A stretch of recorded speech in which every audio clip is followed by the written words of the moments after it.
so fucking good. She flagged! Oh, he won on time. Phenomenal! She was on a winning position for her. I wanted it so bad, and he did it. Now take the room! Now take the room! What a move!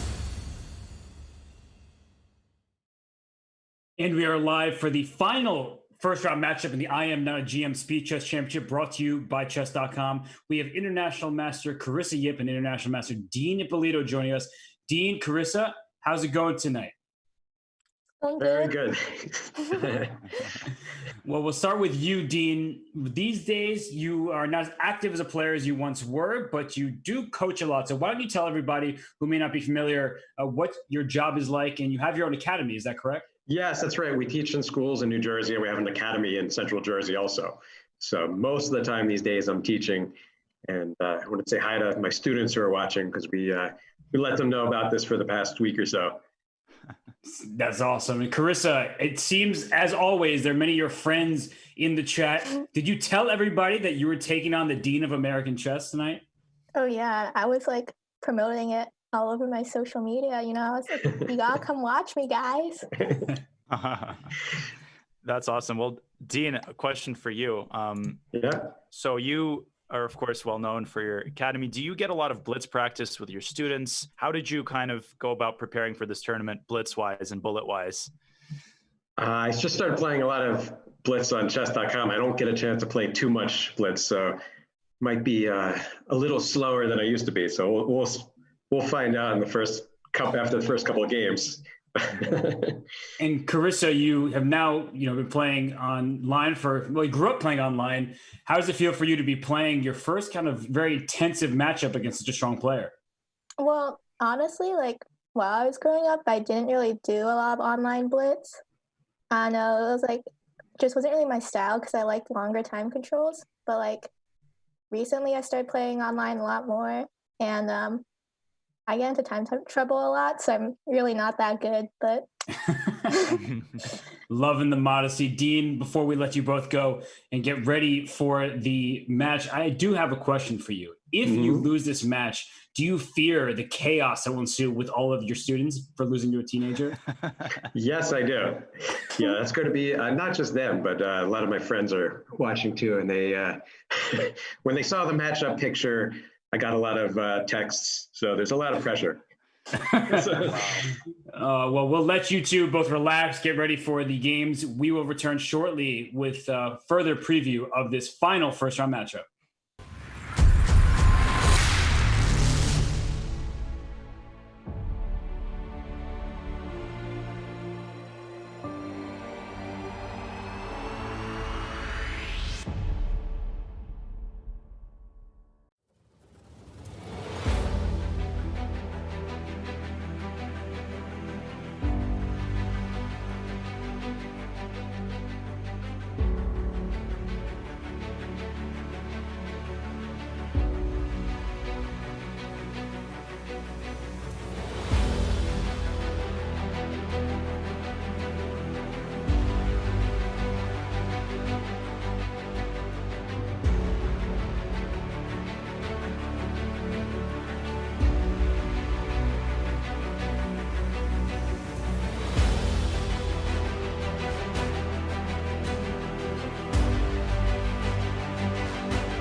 And just to remind everybody, if for some reason this is your first time watching the IM Not a GM Speed Chess Championship, let's take a peek here at what has transpired. We have the final first round matchup. Carissa Yip, the 4 seed, takes on Dean Ippolito, 13.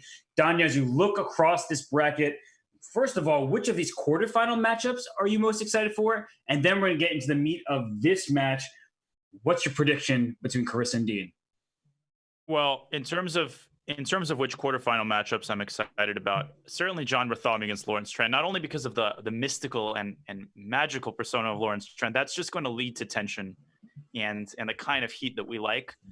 Levy against Teddy is going to be very interesting. All of them. Molina against Eric, both of them. You got to stop doing this, Don. You just have to pick one. I can't. Everything is. I'm so interested in all of these matchups. Okay, Robert. Here's what I'm going to say. In terms of my prediction, I'm going to go with Carissa because I feel like in the 3-minute and the 1-minute portions, and we'll get to the stats in a second, but I just feel like Carissa has got to be the favorite. She's got youth on her side, and she's got tournament activity on her side. So I'm firmly going with Carissa here, but I love Dean, and I think he's going to put up a heck of a fight. Yes, and Carissa is the kind of the stronger, the higher rated of the two in online Blitz play. It seems like neither of them have a FIDE Blitz rating, which isn't surprising given how few FIDE Blitz rated tournaments there are. But Carissa also has the advantage over the board in classical chess. But I think it's the perfect time for our question of the day, which is how do you stay calm during blitz and bullet time scrambles? Yesterday was a great example of this when Teddy Coleman had a 4-match lead, and then all of a sudden Danny Wrench came roaring back. But Teddy corrected his play. He kind of amended his habits. He was able to win finally in that 1+1 mini match. So get involved with hashtag speed chess. It's very difficult. I don't really stay calm when I'm playing in time scrambles. Danya, we know full well. I'm not going to name any names of who you were playing, but there was a time scramble too that may have broken your wrist, right? I've had a couple of. I mean, Best Buy. I think the people in Best Buy know me because of how often I come in to buy new mice. So I'm definitely not qualified to answer the question, but I definitely am qualified to hear advice. So jump in. We'll see if there are time scrambles in this match because the first game is underway. The cannon has been fired. We have a Grunfeld with Carissa being black in the first game. When you're saying that cannon has been fired, I was immediately thinking of Chinese chess, and I was looking like, where's the cannon? Don't see it. Don't see the river. But we have a position. Like Go ahead. Go ahead. I'm saying I make these statements, and I don't actually intend to sound smart. So I just want you to know that, Robert. I never really thought you intended to sound smart. I never really thought That's you what I sounded wanted smart to hear. At all. So, sorry. It's the last. It's the last match. Can't hold anything back. And right Absolutely now, not. Carissa's not holding anything back with his E5 move. Both these players just jumping out of the gates here. 13 moves, and they barely kind of blinked. They've just blitzed this out. And Bishop G5. Now asking Carissa, does she want to play F6? In which case, this Bishop on G7 loses its long diagonal. You want to play E4 and open that Bishop up, and F6 saves the queen. But then, are you really going to go play F5 later, or are you asking for trouble there on the king side? I think you're asking for trouble. I actually think black is worse out of the opening, and that's also indicated by Carissa's long thing. She does play F6. She bites the bullet, but not only the king side is weak, the queen side pawn structure, white can put rooks on C1 and D1. I'm not sure exactly where, but definitely something has gone wrong here for Carissa. I think Dean has gotten exactly the type of position he wants to get. Slow, stable positional pressure. Easy play, and he's got a big time advantage here to boot. But Carissa Yip, if you know her chess at all, she is just resourceful as they come. Extremely, yeah. She sometimes gets these positions where you look at them, you're like, okay, she might lose this game in the next 7 moves. Then you keep looking, you're like, wait a second, she has some play here. It's not easy to break her position. Then you look at it again, and all of a sudden she's better. Her game against Arena Crush from the Karen's Cup was representative of that fact. And so we see Carissa with the black side of this position. I'm worried about her C7 pawn. You're absolutely right. Rook C1 by Dean. If you ever play Rook to C8, as you point out, Rook F to D1, and then maybe an eventual Bishop H3, I would consider just a force F5 from black. Mm-hmm. That's a difficult move to play. Maybe it's necessary, but then it gives me the G5 square to work with as well. Yeah, and I mean, Bishop C5 by Dean, just asking the queen a very impolite question, and Queen F7 meets with a crusher. Knight takes C5. Look at that Bishop on B7. LPDO, loose pieces drop off. Carissa might have to go Queen E6, but then Robert, Knight G5 looks devastating. Yep. I mean, Dean is just jumping out of the gates here. And this is the type of position that somehow Carissa doesn't lose. Like Knight G5 will happen here. and then she'll take on g5. She'll be much worse and then somehow try to survive. Like, that is what Carissa does when her back is against the wall. I think knight g5 is just a great move here. You get the bishop off the board, and let's see what else Dean is thinking about here, because knight d4 I think he's is going to also play a knight possibility. d4, but it opens the e file. I feel like that leads to unnecessary adventures. Although maybe objectively it's even better. I don't know. He's definitely choosing between the two. Knight g5 also has the benefit of ruining black's pawn structure on the king side even further. Right. But I do think knight d4 has the potential to just win a pawn, because that pawn that lands on d4 is one that is going to be very difficult to protect. Actually, it looks impossible to. Yes, that's also true. I mean, you can play knight d4, take on b7, and then simply return to f3 with the bishop, protect e2, and then, as if black didn't have enough worries, she's also now saddled with that pawn on d4. So Dean just got to be careful, and he does play knight d4. And that's a great example of using your time wisely. He spent 54 seconds in a position he was up copious amounts of time, and then plays this knight d4 move. And so I really like how Dean has blitzed out the opening, had a comfortable edge, and then in that kind of critical moment when he had a good decision, two good decisions, knight d4, knight g5, he chose the one that he felt was most advantageous to his style, and now he's going to drop the bishop. Ooh, to a6. Wasn't expecting that one. Because queen takes a2? Yeah, and then bishop takes b6, queen takes a6. Exactly. But queen takes a2, maybe rook a1, and then bishop takes b6. Not sure if that's what he intended, but that might slip by. Yeah, and that's why Carissa playing king h8, but Dean, wow, I didn't even see how quickly he grabbed that pawn on c4. He gobbled that up. And there's the queen takes a2 move, rook a1. We see that grittiness by Carissa, though. I like king h8, and yeah, she is just an unbelievably resourceful player in bad positions. Bishop b5, that's reasonable. Hitting the rook and c7 still weak. Do you put that rook on e7? I'm worried about my back rank. Among all the issues that I have, the back rank is chief among them. So rook to c8 played. Yeah, I mean, you know, the cop out would be to go rook a1 and rook takes a7. Maybe not such a bad decision. Rook a1, queen d5 puts the queen in the way of the pin, and there's bishop c6 against that. So that wins a healthy pawn, and white keeps all his positional advantages. I'm sure Dean is looking for something more. It's a sort of position where there might already, you know, it might be time to look for a crushing blow. But again, very good time management. He thinks for a little while, doesn't find anything. He says, okay, I'm going to go with a practical option here. I like what he's doing so far. He's pressing all the right buttons so far in this game. And Carissa might have to play some kind of queen f7, f5. Trade off the dark square bishops, because the two bishops really contain this knight on b6. But if I can trade off the dark square bishops, for instance, queen f7, rook takes a7, f5, if you take me on g7, then I can try to get counterplay against either the b2 pawn specifically, or some of the dark squares if you play a move like b3, if I can get my knight to c3 or b4 on that side of the board. Of course, white is better no matter the variation, but it's important to think about how you can create some counterplay for yourself. And queen d5 just looks so suspicious. She does play queen f7, and I do think she'll play f5 as the next move. Yeah, she just has to. Otherwise, I mean, she's bishop. First of all, bishop a6 is an additional threat, picking off that c7 pawn. If Carissa doesn't play f5, Dean's going to play bishop a6. He's going to pick off the pawn, and that's basically going to be all she wrote. f5 is at least some way to create a little bit of tension, but no knight d5. I thought this didn't work due to bishop c4, but that's exactly maybe she's found a trick. Bishop c4 looks devastating. That knight is pinned. I'm threatening pawn to e4. Right, knight b4 there maybe to stay alive, but that just I just do not believe that. Maybe though, bishop c4, knight b4. How exactly does white? Bishop f7, knight c2, bishop c3, and just your nice. Yeah. Threat. Oh gosh, and nice job. Bishop b6 is threat, and bishop b3. No, this is just horrible. Oh, bishop b3 is not a threat though. The rook covers that square, but it doesn't matter. White is spoiled for choice there. Yes, and this is just okay. There's bishop c4. Dean has sort of played a perfect game this far. Yep. And e4, what's wrong with that? I guess here Carissa wants knight b4. We can see her resilience in action. Rook t8 is a devilish little move.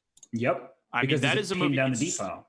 And it's so easy to automatically, e4, game over. And all of a sudden, after knight b4, white's made these weaknesses in his position. So what about bishop takes d5 and take that pawn on c7? That feels like a safe and sound approach where you steal a second pawn. Love it. Love it. 2 pawns up, keeping all the positional advantages, practical. I mean, maybe there's some way to win the piece, but e4 played by D. Maybe he sees something. Okay. Okay, he played queen c3 quickly, which means he's calculated this. But what about just queen e7? Can I just... Right, my question exactly. Yeah, this is the type of thing. Now, the e4 pawn is vulnerable here.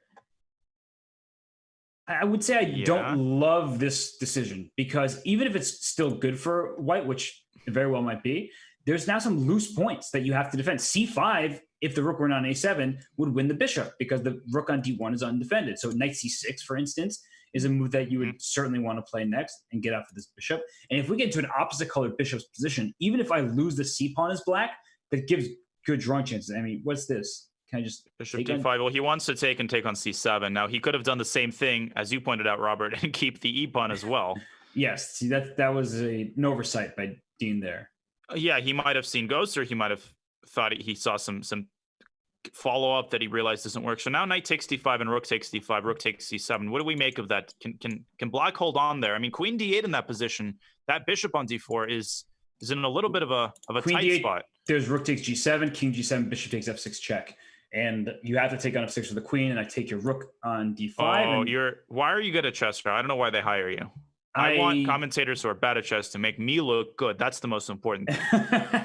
Well, I do think that queen D8 is a good idea, but maybe rook D7. Just retreat that rook back because the bishop on D4 remains pinned to this rook on D1, and it's only one extra pawn. It's an isolated pawn, but a passed pawn. Right? So when we think about the end game position, she plays queen D6, but rook takes G7 comes to mind as a way to just open the king. But this is a better version because after rook G7, king G7, bishop F6 check, I don't have to take on F6. I can make a move like king G8, F7, G somewhere. I don't know where my king belongs, but somewhere. And actually, I don't see a good square, so this probably is winning. Maybe anyway. king G8. Where's the win after king G8? After king, just to show that again, takes, bishop F6, king G8. I was thinking queen C4. Rook B5? Queen takes B5. No, queen B5 is rook D1. Oh my goodness. That's just insane. I stopped at the same line because I was like, oh, I have queen takes B5, but rook takes D1 happened. So actually, this is some tricky play. And Dean now under a minute. Under a minute. Carissa, she seems more experienced in bullet. I'm more worried about Dean getting below 30 seconds. Yes. And Carissa has that stereotypical chess look. Like if you put a photo of a chess player in the dictionary or wherever, just the hand over the eyes. So that's just dedicated to the study of the board. And Okay. So he's decided on it. So king G8. And I had a feeling there's something here. There's rook takes D5 and queen C7, Robert, but then queen D1 check. I didn't see a way to escape the checks in that position. Right. But Carissa, that's bad. That loses immediately. Yep, that loses the end game here. And the thing is, with 30 seconds, she's got to try king G8. Yeah, she wanted to play rook takes B2, but you couldn't get away with it because there was going to be a check on D7 losing the queen. Now, this is just a winning rook and pawn in game. 2 extra pawns for white and king F3. You can just slow play this. G4. Yep. It's really the only way not to win this is to blunder one of the pawns. Now, crazy stuff happens in rook endgames. They're never as easy as they appear. Yep. And Dean doesn't have, 3 hours to convert this. G4 mate. Filthy. G4 mate. I wasn't expecting that. You can't stop it. That is actually incredible. Wow, Dean. What a game by sharp. Dean. And his username is the Dean of Chess. And he just showed his might there because I was looking at just playing G4 check, trying to push the pawns, win the endgame the slow way. He said, hey, I see checkmates, and I'm going to uncork that one on Carissa Yip. Wow. Incredible performance. He just showed us why he's the Dean of Chess. I mean, and the thing with Dean is many people might not be familiar with his tournament practice, but he is sharp as nails. He's an incredibly sound player, and the guy can calculate. So what an opening statement by Dean. And that's exactly what he has to do. He has to take the most advantage, I think, of the 5-minute section where I think realistically his chances are greatest. Yes, and this is such a Dean Ippolito opening. When I think really of Dean Ippolito, I think of his very solid D4 lines, and then either this kind of Karo Khan where you give up the double pawns on the F file, or playing the Petrov. He just is that guy's like, you will have to break my last bit of will before I go down and lose this game. So yeah. It's not a sharp battle. I don't think we'll see too many of those, but Dean proved in that first game that he was just the superior player when it came to weaseling his way through out of the opening. And right now, Carissa, she's out to a quick start with the white pieces. Yep. What would you do here as black? Well, yeah, and I was just going to second your comment, Robert, that Dean sets up the Maginot line every game with black, or should we say the Ippolito line? It's so hard to break him. But I actually, and he's played the Caro-Kann. To my knowledge, Petrov is his main opening. I like Carissa's position here because normally black cannot punt this position forever. He's got to start attacking and he's got to start preparing b5. That is exactly what Dean does. I like the move queen a5. Something about this doesn't sit right with me. Black seems a little bit too passive. With that said, that pawn on h5, it's sticking out. At the same time, it's preventing white from easily getting a pawn storm going. So g4, of course, not possible. Carissa doesn't have forever. b5 is already kind of an unpleasant idea that's looming large over white's king. And bishop d2, she's moving backwards, but trying to unleash a knight discovery, right? The queen on a5 will be under attack as soon as this knight moves away. But I don't love that move, bishop d2. But what does Dean do? I haven't figured the answer out to that question. What do you mean you have to always... I was told that you would figure out that answer. Maybe queen c7, just drop the queen back. Yeah, why not? Try to get bishop f4. It's just so solid. Bishop b4. So he's not against giving up that bishop, which is interesting. I guess he wants to soften white's king side up in preparation for b5. Yeah, but or queen side, I meant to say. I love these pawns on c4 and d4, and then the bishops that are just staring at the black king side. The problem is, as you point out, the h5 pawn, sometimes we say, hey, you just pushed a pawn in front of your king, you're not going to castle. On the other hand, in this position, g4 ideas are not happening with this bishop on e6, pawn on g4, excuse me, pawn on h5, making sure that g4 is not going to land on the board. Yeah, and Dean's probably considering b5 because... He's also considering queen takes h2. Okay, I like it, bold. But then g3, I feel like that's not a Dean style of move, although I would consider it if I were No, but him. queen h2, g3, bishop g4, hitting your rook on d1 and offering a rook trade. I thought maybe rook h1 there. Then bishop takes d1. Queen takes d1, and you're just gonna go try to checkmate me, aren't you? I'm not very Ippolito. But then queen takes f2, queen h5, knight g6, and I don't see a checkmate just yet. Queen h7, bishop b4. Oh, you're gonna have that would have been. You're gonna try to checkmate me by sacking your queen. I love it. I have to show it, and I showed it because I couldn't help myself. I appreciate it. Rook b8 by Dean. He's just cold-bloodedly. He's telegraphing his idea, but that might not help. It's not basketball. I mean, you might not be able to stop b5. Well, b5, then d5 for white, right? There's actually always this counter shot that you can make work, and that might be what you want. Actually, b5 now, just cb. Right, because the queen is not protected on the c7 square. Yeah, and okay, maybe rook e to c8. But again, your idea then, well, rook e to c8 seems a little bit fishy, but maybe that's what you need to do. You can also move the queen away from c7, let's say to d7. Because rook e c8 runs into g3, and then I'm trying to go bishop f4, and there's a problem on this diagonal. Good point. Yeah, he's got some problems to solve here for sure. Goes rook b to d8, back. Targeting that pawn on d4. It's just Dean the solid. You know, he's like, if you're going to beat me, you're going to have to crack my pawn structure here. And where is white's break coming from? Is she going to be able to play d5? Is she somehow going to break open the king side? And if neither of those two things are happening, then how does she win this game where we both like her position? Yeah, that's a great question. I mean, the thing is, white can try to prepare g4 and open the h file. So h3, but the problem is h3 could first of all be met with h4. But even if black allows g4, that's really not the end of the world. You can take twice and then play g6, and the second line of defense is sort of put up by black. Right. So, and Dean exactly adhering to the strategy you mentioned, he's going to make Carissa beat him. He's not going to beat himself, and that's what makes him such a fearsome opponent in these matches. He's going to be solid every single game. This is frustrating me for Carissa because I really look at this position and I look at white's structure intact. Black has these double F pawns. White has two bishops. Black has a knight and bishop. But I'm like, where do I beat you? How do I make progress here? Exactly. How do I exploit all these positional advantages? It's crazy. And I think he went a6, and this is actually a sneaky idea, is that white had some d5 opportunities where if you play d5, yes, you lose your c and d pawns for black c pawn, but the a7 pawn was going to fall. And in certain endgames, if I just have that 2-on-1 outside advantage, I'm extremely happy. Because note that the 4-on-3 that black has, these double F pawns, don't help you create a passed pawn so easily, and thus the extra pawn all the way on the queen side will be great in an endgame. Excellent point. I was going to say it's easy to look at black's pawn structure on the king side and dismiss it. You know, this double pawn itis that a lot of people suffer from, you look at a doubled pawn and you automatically assume the pawn structure is bad. Dean is saying, hey, it's not that simple. That's an incredibly solid king side defensive cocoon that he's gotten there. So just, I mean, I'm vicariously just frustrated on Carissa's behalf as you are, because all these positional advantages, no clear way to exploit them. It's just crazy.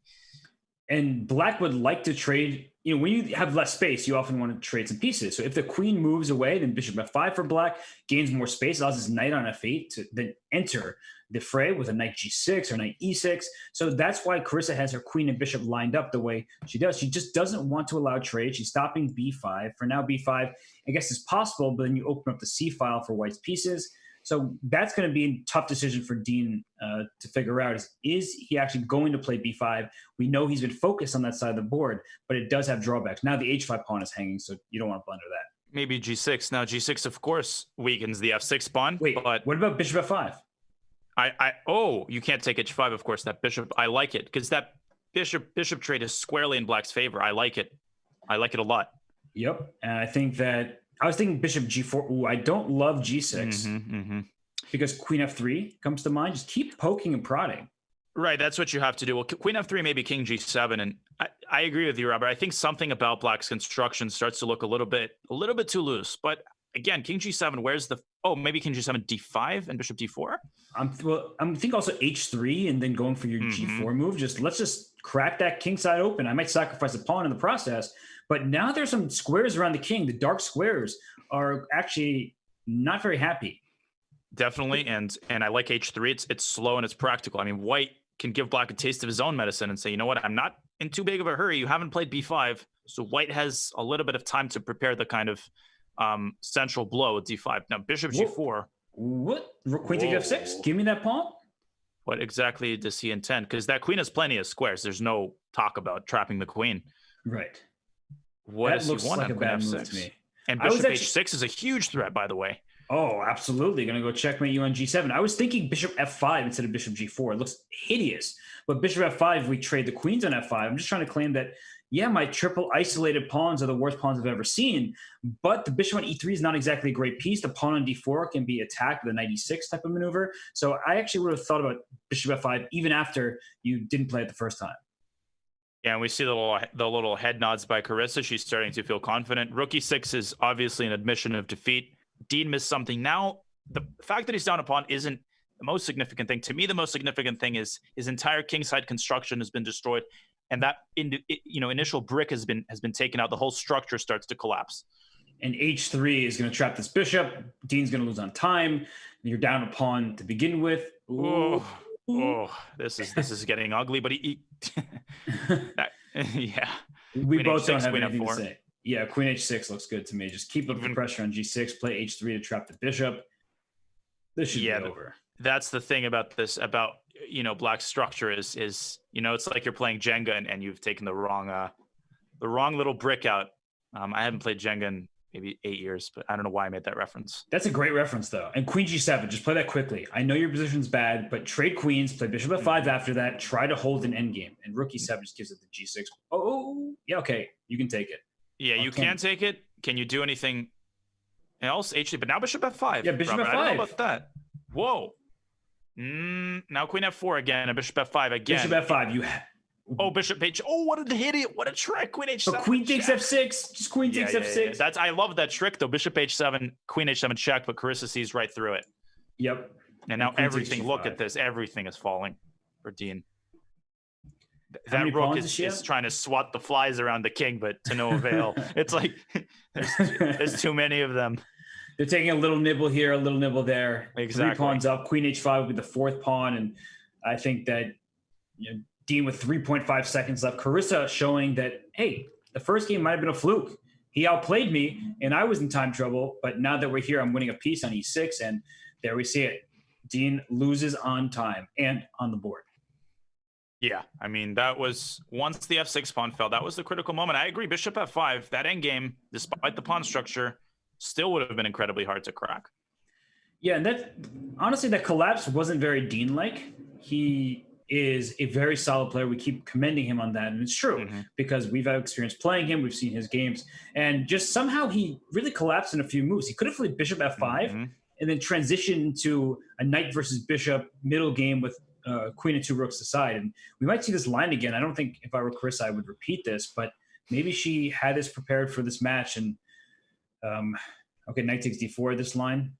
Yeah, and she's. I mean, I know very little about this. I don't play this for either side, so I imagine this is a very heavily studied theoretical line. What should Black take with the queen or the bishop? I think both technically are options, but generally speaking, the issue is if your bishop leaves g7, the white bishop can always land on h6, preventing your red to castle. If the queen takes on d4, look out for that c7 pawn, because in many variations, I have a knight b5 jump hitting c7. And how do you take on d4? Spend some time with that, and then now think again on how to take it. I think we could sack the knight on. We could just castle. At the end of the day, who needs the knight anyway? I've just invented a novelty. Castles Naroditsky 2020. Yeah, that's a novelty by Daniel Naroditsky. And new in chess novelty of the year. Yep. Do you see that by Greg Shahadi? Dean and Greg had a tournament game in this line in like 1998. That is before Carissa was before Carissa was born. Yep. So that's crazy. So Dean in G3 lines is just a force to be reckoned with. He plays G3 against King's Indian, Grunfeld, Slav, Catalan. I mean, he knows these positions like the back of his hand. It's actually crazy. And Greg just converted. He's been playing them for over 20 years. And you honestly can't teach that kind of practical experience. You can teach lines, but when you get into game mode and you have over years and years and years perfected this, I mean, look at this. What's the queen doing? Bishop d7, this bishop takes b7. So unfortunately for Carissa, knight d7 is a move that doesn't lose material on the spot, but okay, you're like resetting for the next game. I don't like this. I'm going to venture, this is something has gone wrong in Carissa's preparation because Dean has not done anything exotic. He's just developed his pieces. I think Carissa is confusing something. And she needs to fix this because Dean's bishop will remain on g2 for the rest of this match. Oh, gosh, 97. Honestly, though, this is a position that isn't easy to take advantage of. It looks terrible because you just are pinned, you're not castled, but you have sacrificed a pawn as white. So where's the knockout blow? Maybe some kind of knight b5, bishop f4. Watch this. I was thinking knight b5, c6, bishop f4. That's sick. You can't take me on b5 because bishop c7. Uh-oh, down goes your queen. There goes the lady. That's an issue. So there actually is a tactic in this position that Dean could take advantage of.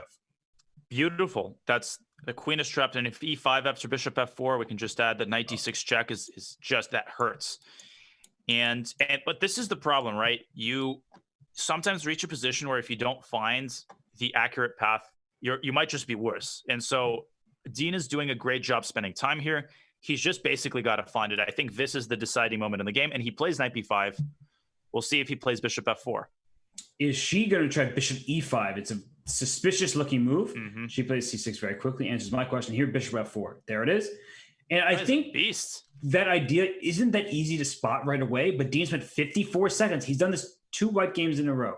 He has built up a lead on the clock. He's built up a position where he clearly feels more comfortable than Carissa. And then he spends about a minute when he has that extra time to find the right continuation. So Dean Ippolito showing all of his students who are watching the right way to handle these positions. Knight c7, knight e6 will win an exchange. The knight on d7 is pinned. So that hurts. Give me that rook. Wait a minute. Did we just blunder? What do you mean? e5, though. That's a very good defensive resource. Oh. I was thinking, to be honest, as something as crazy as bishop takes c6 instead. There's queen a4. Uh-huh. This gets a little messy, though. It does. Very messy. It shouldn't be, but it shouldn't be. I mean, it should be good for white. There's just no way. Yeah, can I just take on f4 even? Like, how are you going to trap my knight? You need to move your bishop out of there, but that takes a while. Uh-huh. So, like g takes f4. What's your move, Danya? Yeah. How do I get to that knight? Queen a4 played. Okay, he was worried about that knight, so he's like, I don't care about the f4 pawn. You take on b2, I go rook a b1, then I take on a7, my knight gets free. I mean, it doesn't feel like you're trapping this knight. Yeah, I mean, and the thing is, you're going to have to, the move b6 is completely out of the question because c6 is just going to fall. So logically speaking, you will never be able to get a bishop on b7. a7 is hanging. What about a6 for now? Just punting on it for now. That makes sense. Just delaying, saying, all right, I'm going to protect that pawn. And a6 played by Carissa, practical decision. Good suggestion, partner. And queen f4, there's bishop e5 always. And even if I get queen f4, knight c7, then something like bishop e5 happens. So I guess actually then there's rook takes d7. So it's getting messy. It's getting messy. A lot of tactics to figure out, but this knight in the corner is an unhappy piece. Yeah, I mean, it's definitely chances for Chris. I like the practical nature of the path she's chosen so much better than giving up the queen or getting mated, with knight c6 check. I also like bishop h3. You're trying to induce f5, which we've seen that in the first game, actually, Robert. That weakens this important diagonal, allowing white to give these checks on b3 or c4. Right. So what is Carissa going to do here? How many pawns does she have? Just one thus far. She can snap off b2 at some moment. And this cannot be good for black. I feel like maybe bishop b2 and coming back to g7 was practical, but now then he had bishop takes d7, knight b6. I feel like this is bad 7 ways to Sunday. I'm not sure I buy queen f4 though. Yeah, you're trying to get the knight to c7, but as mentioned there, bishop e5 it is. Bishop e5 now, rook takes d7, and bishop takes d7, queen e5, queen takes a8. So black does regain the piece that's in the corner and restores the material. This Go ahead. I wasn't going to say anything of substance. You're up. I was just going to say this reminds me of those medevac helicopter when they're pulling someone up by the rope. That always makes me nervous because I feel like the rope is going to snap. Same thing with knight c7. I just feel like bishop e5 is going to come, and maybe that knight should have just bought a house on a8 and just sat there for the time being. I mean, knight c7 is possible though for the moment, because how are you going to right? Queen c4 check comes into play again. Maybe knight e5. Just that knight is stuck. Okay, yeah, I agree with you, Robert. I feel like this is fishy. I feel like something about this is fishy, but I can't quite put my finger on what, because knight e5 also opens up the b6 square for white's knight. Right, that's true. But even knight e5, knight b6, g5, for example, trying to all of a sudden switch your attention to the king side, which is not entirely safe for white. Yep. So you have the option to, as you were saying, play knight e5, play g5, and start trying to attack even with a potential f4 later. I like that idea. Mm-hmm. I'm trying to think if we can somehow make use of the fact this queen on f4, rook on d2. Can I get, bishop f6, bishop g5? I would love to play. Of course, that nowhere near in time to do that. So perhaps your idea was just knight e5, g5 is the way to go. But yeah, I just feel like, look, and also the time strain, she's got to make a move soon. She's not going to be able to handle this with 20 seconds on the clock. And she chooses bishop e5 to keep that knight trapped. Will she be able to somehow play b5, bishop b7 and get the knight? Doesn't seem like it. And here, I guess f4 is a plan, though, for black. You were talking about it, just breaking open the king side. Okay, so now f4, there's rook takes d7. So right, or bishop, yeah. So if she moves, what about knight f6, knight b6, bishop b6? Just saying, okay, I'm going to abandon that concept of trapping the knight. I'm going to switch all my attention to the king side. Yep. So she does that. And bishop e6 now threatens to win the knight. And if you go knight b6, even then bishop e6, as you said, you were just getting all your pieces out. And then an f4 move. I'm actually starting to really appreciate black's position. The bishop on e5 and the bishop that will be about to be on e6. Very powerful pieces. It's important to remember she's got a pawn for the exchange. It's not like Dean is up, a piece or something. By the way, queen c5. Where does the knight go? Queen c5. Where does the knight go? The knight's trap. I think that traps the knight. He's got to maybe play knight d7, but then you take twice and you take on g6. She finds it. Yep, she found it. Queen a3 maybe. There's also rook d8 right now. Ooh, okay. So I was over optimistic. Yeah. Rook d8 takes king g7. Now queen a3 might force the queen trade, but white's problems do not stop there. Bishop c7 at the end would be savage, just attacking the knight from the other angle. Let's see what Dean comes up with. He's got time. And actually, after rook d8, there might just be some bishop c7 stuff anyway, trying to keep that knight stuck on b6.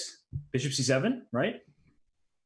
So she takes. Yeah, so he does go rook d8. I don't know why he would listen to you, Robert. That's such a bad idea. It's been proven many times over. Oh, and now queen a3, he found it.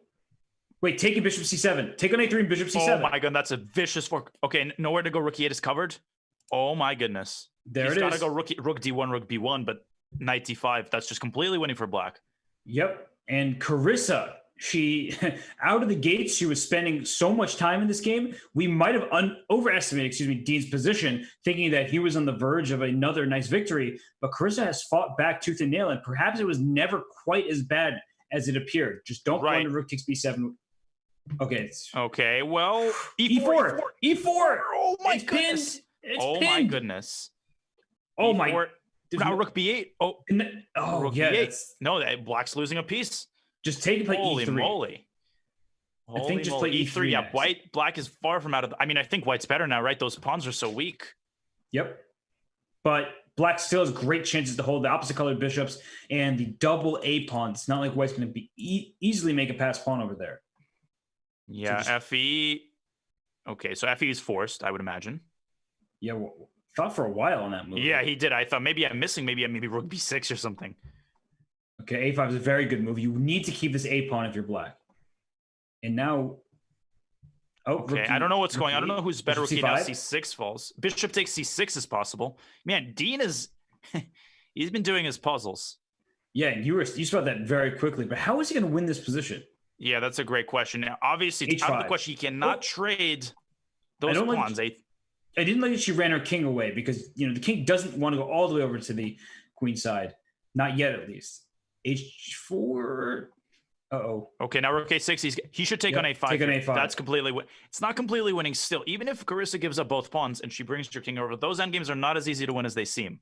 She needs her king on B7, and then you have to. There's a ton that goes into these endgames, but it looks like Dean is showing chances. But the thing is, bishop E1 check. See, the problem is you can never get your king to B4. It'll keep being bothered by that bishop.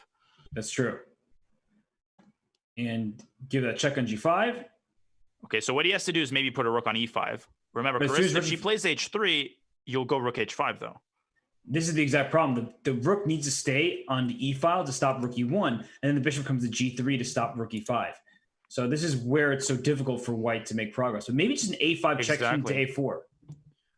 Oh, okay, this is tricky. Oh, no, mate! Rook A6! Oh, she blundered mate E1! She blundered the checkmate! Oh, my goodness. Oh, that's brutal. Oh, my God. Oh, it's, like the daily question. How do you keep calm when the nerves and you're in time trouble? Teddy, I see Teddy in the chat. He feels some solidarity right now with Carissa. Oh yeah, because he blundered checkmate and won. Yeah, I'm hilarious. I know. But the thing is, she again, we saw that resourcefulness. It was easy to lose hope when Steen won that corner pawn, but Carissa somehow managed to get her king in, and then at the last second, just so hard to keep playing that in time pressure. Yeah, that's a sad way to lose a game where she was defending tenaciously for a long time. In fact, wasn't she up at some point? She was up 2 pieces for a rook, and then she blundered one of the pieces. So that was her game for a large majority of it. And then it was in drawish territory. She still was fighting. She just made one blunder after the other, and that's where these games get out of control. It's not like, of course, the final blundering to checkmate ends the game, but you could tell she would make these little inaccuracies here and there. And unfortunately for her, she wasn't able to coordinate in time trouble. So now bishops on C6 and C5. Black is even. I thought black was down a pawn because the pawn structure is so weird. Yeah, but I think, even bishop takes C4, then plant a bishop on D5 and play B5. I feel like that's such a Dean type of position, and just chill, because I feel like it's, white could get C4 in there and try to dislodge the bishop, but black shouldn't be worse here. But you know what Savelli Tartakover said? The person who makes the second to last mistake wins the game. So I feel like that holds true in these time scrambles. Yep. And right now, the position is a weird one where there's 2 bishops for black, but you're not really going to be able to keep the bishop pair for too long. And if you take on D4, I do feel like white's position is pretty good just because the pawn E5 and the pawn E4. The pawn E4 sticks out a little more as it's disconnected from another pawn. Whereas if you take on D4 and take with the C pawn, then my pawn E5 is very well protected and just kind of restricts your pieces. Mm-hmm. That's a good point. And Dean, obviously decisions to make here. Carissa playing pretty fast in the opening, but below, above 3 minutes, it doesn't truly matter. It's when it gets below 3 minutes that you start to worry. Knight f5 is a good move. If G6, bishop E3 is going to be played. Mm-hmm. And then that blockade gets going. You have mutual weaknesses on E4 and E5. Whose pawn is weaker seems to be, the main question here. So how do you meet G6? Bishop E3. Bishop E3 simply, and GF bishop C5. I was just thinking that opposite colored bishop endgame is it really that bad for black if I take the knight and go bishop E6? The thing is, you might not be able to coordinate your h8 rook too soon, so that's what I'm hoping for. But you're right, this bishop on e6, pawn f5 configuration, everything is safe and sound for black. Yeah, that can't be too bad. Yeah, I mean, maybe Dean is looking for something a little more solid. That's just something Dean sometimes does. G6, decides on G6. Something like, yeah. Knight h6, that looks weird, but maybe. Yeah, maybe it's time to dig for gold. I mean, knight h6, what if bishop b6? Yeah, she does play bishop b3. Now another decision for Dean. Because bishop b6 is, I suppose, possible. I'm just a little worried about that blockading knight on e3. Exactly. That's what I'm hoping for. When I look at this position from white side, I just want to take control of the dark squares, especially after g6 happens. I look at the f6 square. I look at g5, even h6. Like knight h6 was a possibility instead of bishop e3. And after bishop f8. Castle, bishop c4. Right. Castle queenside, bishop c4. And my rook on f1's hanging and my knight on f5. It's a good spot. It's a knight d4 played. That's a very nice move. Look at that. Yeah, bishop g7 after this pawn on e5. So e6 was one option, just to give up that pawn and ruin black's pawn structure some more. She chooses bishop f4 to keep that pawn protected for the moment, but can't black just castle and play rook e8 and go right after it? I guess knight b5 at some moment is going to be annoying with knight c7. Yeah, I mean, but knight b5, there's, I mean, for the time, I mean, I would castle long here, maybe knight b5, there's bishop c4. White maybe has to prepare b3 and c4. Maybe that's the way to deal with it. But, you know, something feels fishy about this. h6. Okay, Dean goes after it directly. The problem with g5 is it would weaken the f5 square. But still, I would go h4 here with white. Well, you don't need to. You just made the point. Right? G5, then I have knight f5. I guess right now it's not. I suppose, yeah. You're right. So if I castle queenside, for instance. Right, and then that d5 bishop gets loose. If you castle queenside, yeah, black probably has to castle queenside as well. Right. Knight b5 by Carissa. Maybe he's going after that a pawn. But the problem is after a long castle, knight a7 can be a knight b5. There's this bishop c4 fork. So maybe she intends e6 here. I don't know. Yeah, that fork is really nice for black. e6, but then just even bishop takes e6. And then I guess knight c7, bishop c4. Now that cannot be. That's just losing because g5, that move h6 comes into play at the most annoying moment for white. This looks really bad. This does. Yeah, all of these threats, g5, bishop c4. You know, Dean just brushing off that pawn on a7. He's not worried about it. I don't know what to do here for Carissa. Maybe b3, but then g5 strikes. I mean, which is the lesser evil? So b3, g5, bishop e3, bishop e5, and bishop d4 kind of thing. Or maybe knight takes a7, knight back to b5. But I'm just trying to ask, essentially, if you created up many weak squares on your king side, so even if you go up a pawn, I have some compensation down the f file. I'm hoping. I'm not certain, but that's my intention, at least, from Chris's point of view.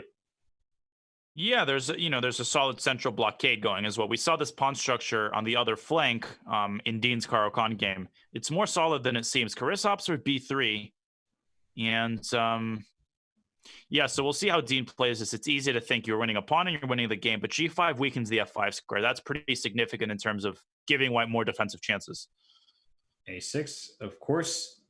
Dean plays that a bit slower than I expected. It looks like he spent over 15 seconds on that move. And when you're down to a minute and a half, I understand his position is very good here, but those are critical seconds that he's going to need to try to convert a position that's better. Definitely. And he's thinking about c5, including c5 to kick that knight away. That has its own drawbacks. Pawns do not move backwards, but maybe that's what's necessary because g5, possibility of knight f5 is rather annoying. So you're saying g5, knight f5, gf, knight takes g7, f3. Yeah. Knight f back to f5 and back to e3. Still looks good for black, I guess, but you're absolutely right that the pawn chain can become vulnerable. So rook e8, if castle queenside, you simply must. Yeah, because c4 bishop takes c4, unfortunately, it doesn't work.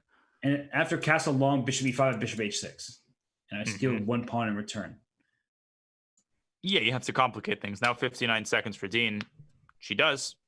And here's that famed resilience. Carissa not gonna beat herself here. She's gonna exhaust every last chance. Knight f5. Work for it. And that rook is gonna hang after knight g7. Yep. Throw that knight in really quickly to f5. Hit this bishop on G7. Maybe there's bishop F8, and then I'll take on E5 with the rook. But there's still so many loose squares on Black's king side that there has to be some compensation in the position. Yep, knight F5 is the kind of move I agree. You have to play it quickly. Time becomes a factor here because bishop E3 just seems like I don't know about that. Bishop E3 just seems. I mean, there's still chances because C4 is possible. Maybe Carissa wants to bank on C4. Okay, C4 looks strong because F7. Very interesting. Bishop E6, knight takes C6. You don't want to take with a pawn. There's bishop D4 in the mix as well. This just starts to look very dubious for Black. So Carissa is escaping. Yeah, rook takes E5. Something about that feels off because it's putting your rook in front of the bishop and your pieces are kind of getting all in each other's way. Bishop take on E6. Just gotta take do that it so quickly. Absolutely have to do it. And she does. And normally we would like Black's position because White has these double pawns. In endgame, having double pawns makes it difficult to get a pass pawn. But with the rooks on the board, it's who has more activity. And the rook on the F file is better than the rook on the E file because the rook on the E file is behind a blockaded pass pawn. The rook on the F file is just landing on a square like F7. Just rook takes F7 here. And bishop B2. No, you got to take on D8 first. Oh, nice find. Bishop B2 check. That is Carissa tricky. sees, but now rook E7. That was the huge little tactical find by Dean because he dislodges the rook from the F file. He's got pretty good defensive chances here. I don't think he's much worse, actually. He might just end up being better because of his pass pawn on E4. Right. Well, Carissa could secure first. I mean, rook repetition is possible as well. I think Carissa's going to play rook F1 and play on, given the time situation. Yep. Or rook F1 here. Yep. So if king E6 is bishop D4, so that's why D goes bishop C5. Bishop C5. Oh, rook E5, rook F7. Rook F7 check. Yeah, you could take the bishop and take B7. That's a huge move. Rook F7. Rook F7. Yeah, she's looking at bishop D4, but there was rook E7. Just take G7, take B7 as you're pointing out. And the king goes to E3. The E4 pawn is weaker than it is an asset. And look at that rook on C5. It's completely arrested. Just king E3 is clinical. Oh, I don't like that move. King D4 was possible there maybe. But I mean, this is also winning. But king G4, some intrigue left, I guess. Oh, rook E4 and B4? No, rook E6. Rook E6. Oh, yeah, going after the important pawn. Or rook takes E4 and G4. Does that rook on C5 get trapped? Rook E4 check G4. Oh my goodness. A5, A3. Yes, I think it does get trapped. But first, you could... Rook H7... With rook H7, king H2, take on G3, it has to be great for White, but... There's a little inkling of doubt, though. I mean, you could take on H6 and play king D4. You've got that whole pawn phalanx on the other side. Can I do the same thing? Rook H7, king H2, G4, and trap your rook again over there? Oh my goodness, with king... Do you have time, though, king G3? Yeah, then I will kill king D4. Rook A5. She did it. And then when I take on H6, now your C6 pawn is hanging. Well, she goes for this, which it looks practical, but the problem is, king F4... I guess that C pawn is going too fast for Black. Rook G6 and C5. She's got to be careful, though. These positions can be complicated. C6? But not this time, I think. C7. C7, and then bring the king in. Yeah, and rook G4, White promotes with check. That's funny. Yeah, you can just take it and kick C6 here. Yeah, simplest. Just give the rook up when Black promotes. Okay, that's a little bit of an odd way to bring the king. I mean... Yep. Okay. Just get a queen now. Yeah. This is over. And Carissa, from what looked like a bad position out of the opening, her speed really helped her win this one because Dean got into time trouble. He ended up missing his bishop C5 move, kicking the rook off the 7th rank. And then from there, Carissa was able to convert that into a full point. Yeah, I mean, that was a very practical game. She seized her chances. Again, that's what's important here. It's not necessarily always whether you're better or you're worse subjectively. It's the amount of time your opponent has. How many concrete resources do you have? I'm very curious to see how she's going to modify her Grunfeld. She's had a lot of trouble here out of the opening against Dean Svianchetto. You know how she should modify it? She should stop playing it. Maybe King's Indian. Nope. That she's straight in your face. Or D5. As soon as you said that D5 was executed, I think she timed it, actually. But what's bothering me about this is Carissa has the ability to just play in what is often seen as quote-unquote grandmaster chess. So she plays the openings of like, I'm just going to go G6, bishop G7, move my pieces around, play a hippo, play these kind of positions where I just am trying to outwork you, not out-prepare you. And we saw her do that in the Karen's Cup when she won some of her games, they're shifty openings. And now she keeps going to this line. She's down almost a minute on the clock already, and she's playing knight takes d4. Now she does it. I mean, she thinks and does it. Wow. Maybe it's okay for black, but you just can't spend so much time at this stage of the game and continue to go down the same line where you spent 2 minutes last game. Yeah, I mean, I think what's going through her mind is, I study this. I know this is fine for me. You know, there's no magic in chess, but when you're sitting here in front of thousands of people trying to remember your file or remember your analysis, not only is your brain muddled, but the Grunfeld's a very complicated opening. Sometimes if you forget your analysis, reconstructing it, especially in a blitz game, incredibly difficult. This time she takes with the queen. Yeah, queen takes d4 is the best move. It's the standard continuation, and knight b5, as we were talking about earlier. It's going after the c7 pawn. So you have to make a tough choice for black, right? Do you play queen c5, but then your queen is likely going to get chased around forever, or do you just take on d1 and then go bishop e5 and try to protect your c7 pawn? Yeah, that might be interesting, but in f4 you can counterattack the knight with maybe a6. Right. So queen d1, rook d1, bishop e5. You protect the pawn on c7. If f4, you have a6, kicking this knight out. Yep. And f8b, let's not forget that black's up a pawn. So Dean is the one with the weight on his shoulders. After bishop e5, though, maybe bishop f4 is stronger. I'm actually quite sure it's stronger because then you can't counterattack the knight. I can take e5 and attack h8. Right, so I can just take on that f4, actually seems a little gf4, and unpleasant, castle's though. kingside. And then I'll give you my c7 pawn. But knight c7 and rook c1, I just feel like there's a lot of unpleasant pressure there. Maybe that's concretely equal, though. I'm not too worried, but maybe I should be. I just feel like when I see that position, and I would much rather play that position than be down 2.5 minutes on move 10.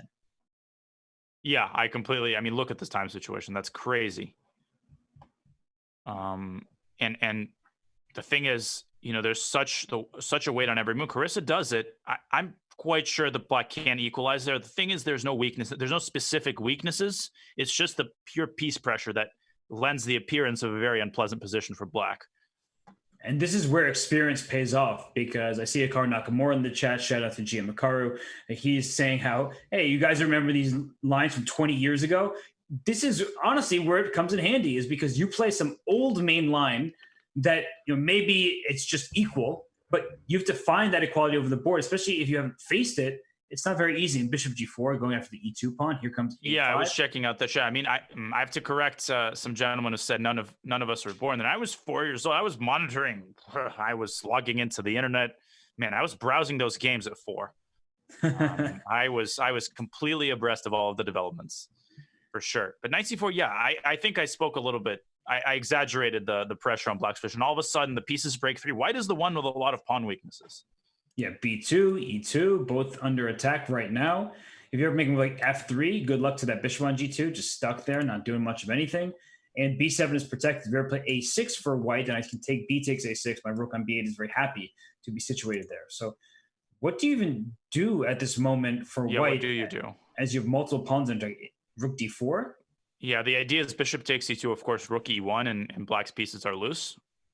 Yeah, I like rook d4 because that also supports, the f pawn. And just in case, knight d6, that's a pretty stable square, but it might be met with knight d5. I'm not sure who's better here, actually.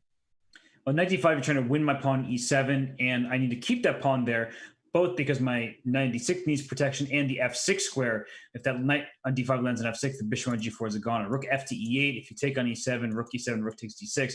As was stated earlier, the pawn on e2 is one that is hanging. So knight d6 played by Carissa, e4 quickly by Dean, just gaining more space. But what about, so rook c8, knight d5. The nice idea of e4 is it covers the f5 square. So maybe rook c8, knight d5, king f8 is okay for black.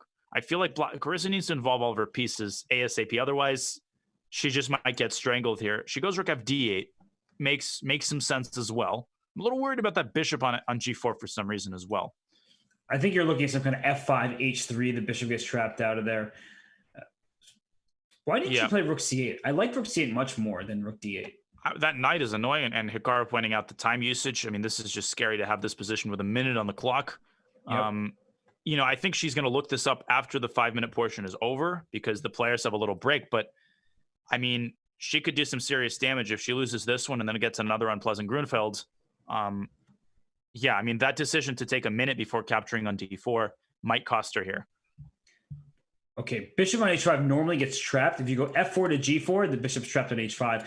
When you have a fiend Keto setup, you tend not to want to play bishop g4, h5, but those double f pawns mean the bishop is safe there, taking away the d1 square, which will not allow white to double rooks. The knight on d6 would love to just move out the way, trade some rooks, get some activity down on the d2 square. And right now for Dean, he's up so much time, nearly 3 minutes. And he's going to have many choices. Is he going to play for e5? Or does that give away the f5 square? But the b7 pawn is hanging. So I'm looking at e5 right now as an option. I'm looking at, say, a rook c1 type of move. There's rook I love c1. that move. That's such a Dean Ippolito move. But what about rook bc8? Doesn't that backfire? Well, maybe then white has e5. Nice. How about rook dc8? Is that anything? Rook dc8. An awkward looking move, but probably just, I guess, rook c3 or something like that. Yeah, or e5. I mean, knight b5 can be met with rook c4. Right. And I was thinking rook c3, rook c7, rook c7, knight b5, but you always have rook to d7. And even if I take that rook back at c7, the rook for white is too active here. Right, but now a6, I don't like this b6 move at all, because if a6, white drives this wedge into black's position. Maybe Carissa has a concrete idea, but that pawn on a7 could end up a big weakness if white lifts his knight around to b5. She has no time. That's part of the reason she made this move, but can she get some kind of rook c8 in? Not looking... Well, actually, if you go a6, there may be some bishop e2 at the right moment, keeping that knight on c7 somewhat stuck to the pawn on a6, so... Look out for this bishop e2 move at the right moment. True. Very true. That pawn is in a light square. So Dean, this is where he reaps, the benefits of his time usage. He has time to calculate moves like e5. But as you point out, Robert, e5, knight f5, for example, takes knight b5. That bishop e2, black hangs by a thread there, but that's a very important resource. Otherwise, black can basically say goodbye to any drawing chances. Dean goes for it, e5. Okay, knight f5, play it quickly. Pre-move rook d8. Play bishop e2. Okay, yep, very nice. Here's the resourcefulness again. Now, knight takes a7, of course, bishop a6. He's got to find something else, but bishop f1, you can take the knight. And that buys black time, then involve the knight to d4. This gets a little hairy. And the pawn on f4 is weak, and so you would have to get rook c7, rook takes a7 in quite quickly as white. I'm not sure how quickly you can make it happen. So I think Dean missed this move. I mean, I think it's safe to say. Because he doesn't listen to me. If he was listening to me, he would have heard me say bishop e2 ideas. No, that's unacceptable. We shouldn't invite him back.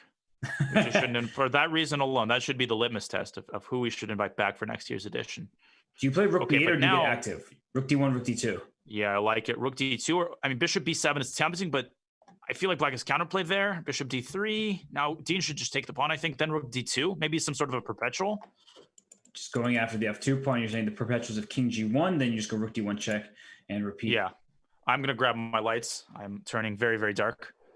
Yeah, you really do. Take the wheel for a second, right? I don't know if you can manage. I will. Hey, it's Vidiches. Vidiches should take the wheel from you because he wouldn't join me in the darkness. But anyway, we have this pawn on b2 that is a passed pawn. If you can get it rolling, then white is going to be very happy. But in the meantime, the f2 pawn is hanging. So that's why we keep talking king g1. And if king g1, there's rook d1, rook d2. So Dean is thinking he has plenty of time on his clock, and he pins the bishop. Knight h4 play. That is a nice move. But can you just move your bishop anyway? Bishop a8. Is that possible?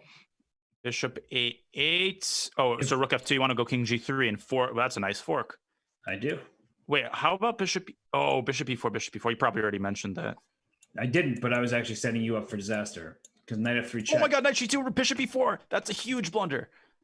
Dean with a huge blunder. Bishop e4, that rook on d8 is not protected. King g3 had so much time. It's so much time. He just needed to move his bishop out the way. And Carissa steals one here. Well, maybe b4. I mean, you got to keep playing. You got to play b4. That's not that easy, e1. actually. I like knight c6. How about knight b4, knight e1? Yes. Wow. White needs his knight on f6. If this knight were on f6, then all of a sudden, bad things happen to black. Whew. Can I get the knight over there? Oh. Doesn't look likely.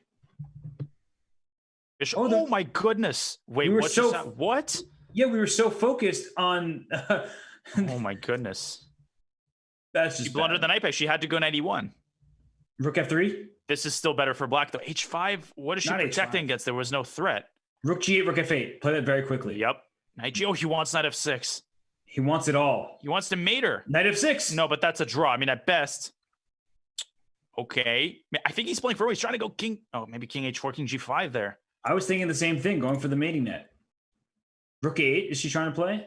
Okay. Take that That's thing. a nice move. Maybe rook. Yeah, taking king g3. You can't lose with such a monster knight. He goes here. Well, they both have 2 seconds. I didn't even notice that. Rook c7, rook a2. Okay, someone's king gonna lose. g3.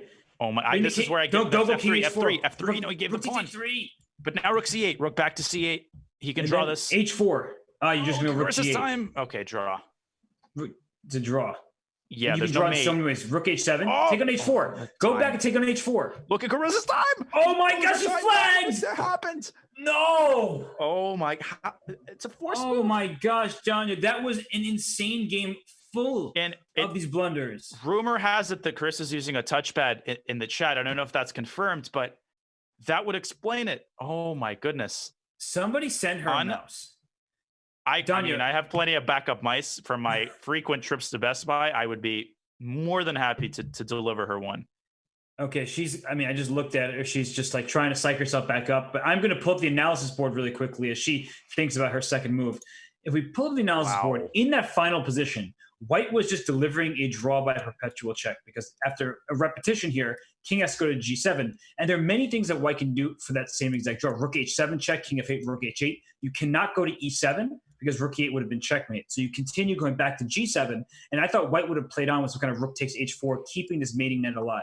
But anyway, she unfortunately lost on time in a position she should not have lost. We go on to the live board here where she's the white pieces. She's the 4-on-3 on the king side, Danya, and some attacking chances. And I like this attempt by her against Dean's Petrov, but Dean showing that he's ready to mix it up. He played a Caro-Kann, and now he goes to the Petrov. Yeah, he goes to his old reliable queen h5. And by the way, I did use touchpad for most of my life, and it's the sort of thing you get used to it, then you get a good mouse. And you were blind, but now you see. I mean, you just don't realize what you've been missing.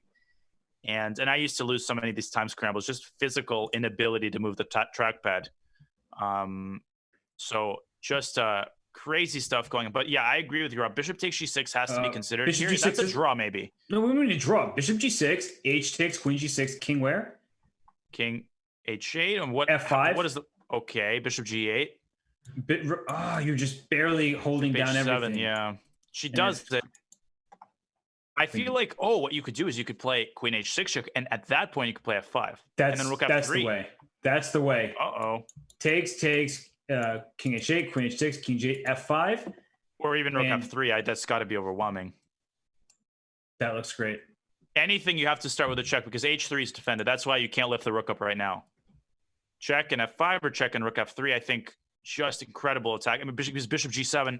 e6 is saying too, adding insult to injury. Why can't you add injury to insult? Because that's not how the expression goes, Grandmaster Hess. I'm just wondering. No, but that is a good question. I think we should pause the match for a couple of minutes and ask the resident linguist. I feel like Vidit would have had a pun ready, but you're slacking off here. Oh, she played f5 first. Uh-oh. That's definitely a big mistake because bishop g8, the key is with the king on h8. With a king on g8, you literally don't have the g8 square for the bishop. Right. I mean, that is very surprising. I mean, I don't know what we're missing. Because bishop g8, rook f3, bishop h7, if black beats off the first wave of attack, he could simply be winning. Remember, he's up a piece. White's pawn structure is terrible. I'm very surprised at this, and I think so is Dean. The attack can still continue because it's not easy to kick that queen out from the g6 square. I guess, but queen g7, you could ignore that because of the pin. Right, that's what I was looking at. But that just clearly is misplayed. And I said this idea. I saw the idea, but it's about putting the idea in the proper execution. Unfortunately for Carissa, she didn't throw in queen h6 check first, and now that bishop comes into the defense of the black king. And you can't waste opportunities like this, right? When you have a winning attack and you're playing Dean Ippolito and you're down by 1 point in the match after you just lost on time, in that position, you need to capitalize. And right now, Queen E7 is possible because Bishop C5 is what I was thinking. Check. Oh, that's why you don't play Queen E7 because Bishop C5 distracts the Queen from the Bishop, but you take on C5 and it's check to my King, and that's an issue. Yeah, it's just. I mean, I agree with you. I don't think we should bury Carissa. I think there's still a second chance. Like Rook E1, it's important to understand. Oh, I guess he can play Queen F7. Yeah, the thing is, after Queen G7, I think she's just playing too slow. Queen G7 followed by something like King H8. He's got to be very careful, but there's just no way this can be sound for white. Maybe Rook F7 and Rook G8. Yep, Rook F7, bring the next Rook over G8. She's trying to go Bishop C5, of course. And just a shout out to all the amazing people we have in the chat. We have literally everybody: Jen Shahade, Feingold, Vidit, Hikaru. Big honor that you guys are following. They're definitely seeing a lot more than we are, but I feel like Dean is seeing quite a lot too. He seems very confident here, and he's got plenty of time to refute this. He should be feeling confident with the match lead. Rook F7, as you're pointing out, and to bring the next rook to G8. Don't move this rook away from F8 off the F file, because Rook G8, there's Rook takes H7 check, Queen H7, Queen takes F6, taking 2 bishops for the rook, and the attack just rages on. So you need that rook on F8 protecting the bishop on F6 is very important, as the rook takes H7 will distract the black queen. That's true. Yeah, maybe this isn't that. Okay, Rook A8. So back rank ideas. Bishop C5, because Rook Queen E1 check. I just take Bishop you. G1. Exactly. My bishop retreats, and I have escaped up material. Maybe he wants to give up that rook, but that just seems because he then just Rook missed E1 it. comes in. Yeah, he did. He missed it. He forgot that the bishop can retreat. Huh. And now Carissa can take a little breath. Wow. Because she's right back in this thing. Yeah, there's opportunities blown by both players here. Big opportunities. And now she's just going to take on F8 with her bishop, bring her rook over to E1, maybe try to lift that rook into the attack as well. And what do you make of that position? Is white just dominating? Does black have any way to then... That queen on G6 is such a splinter in black's threat. It's unbelievable. I think white's position is great. What's the material count? With 2 pawns for a bishop at the start, so we will have a rook and 2 pawns for 2 bishops with an attack. I would certainly prefer white. Just at the very least, practically, look at the clock, look at the momentum of the game, take on F8, Carissa. Really nothing else to think about here, at least not to my eyes. And do you play rook E1, or do you play rook F1 so you can go up to F4 and then over to G4? Yeah, that would, I mean, the problem with the rook, E8 is defended, never mind. I thought maybe rook F7, rook E7 against rook F1. I feel like rook E1, white can just kind of chill out a little bit. You know, black, what worries me about black's position is there's no moves. You can't play rook G8 due to rook takes H7. Yep. King G8, rook takes H7 as well. Black is so tied down, and that's what Carissa does. I think very practical. Yeah, there will be rook E8 ideas at some moment, maybe not immediately. Bishop takes C3. Okay, that's a very, very audacious move, but maybe that's what he has to do. So rook E3 now? Rook E1 to E3? Oh, you're going to take my queen. I blunder back rank mate. Queen G6, F6, rook F1 mate. Oh, okay. That's actually a very good move then.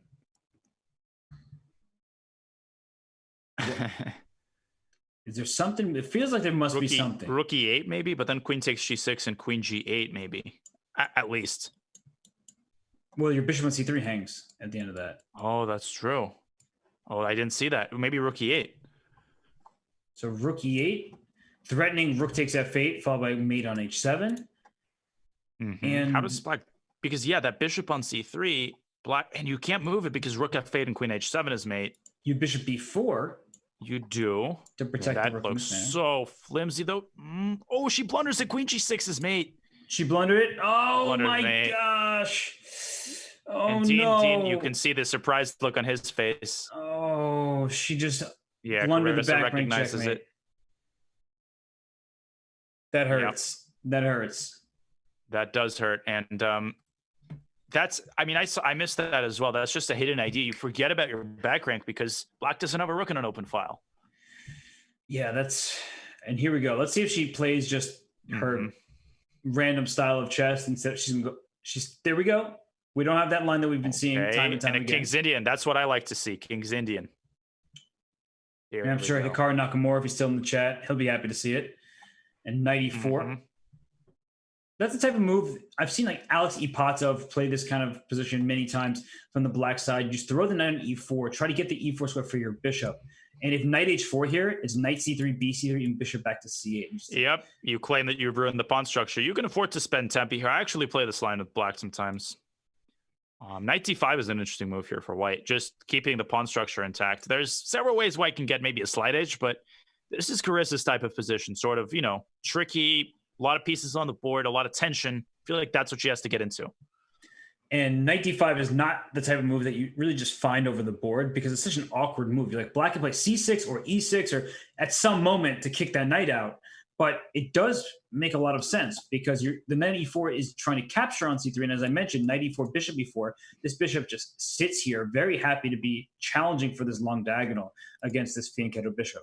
Mm-hmm. Absolutely. And Dean taking a generous think here. There's also knight takes c4 and bishop h3. That's a line I've always found annoying, playing this with black, just saying, you know what, you get the long diagonal. I'm going to go to Hawaii and just relax.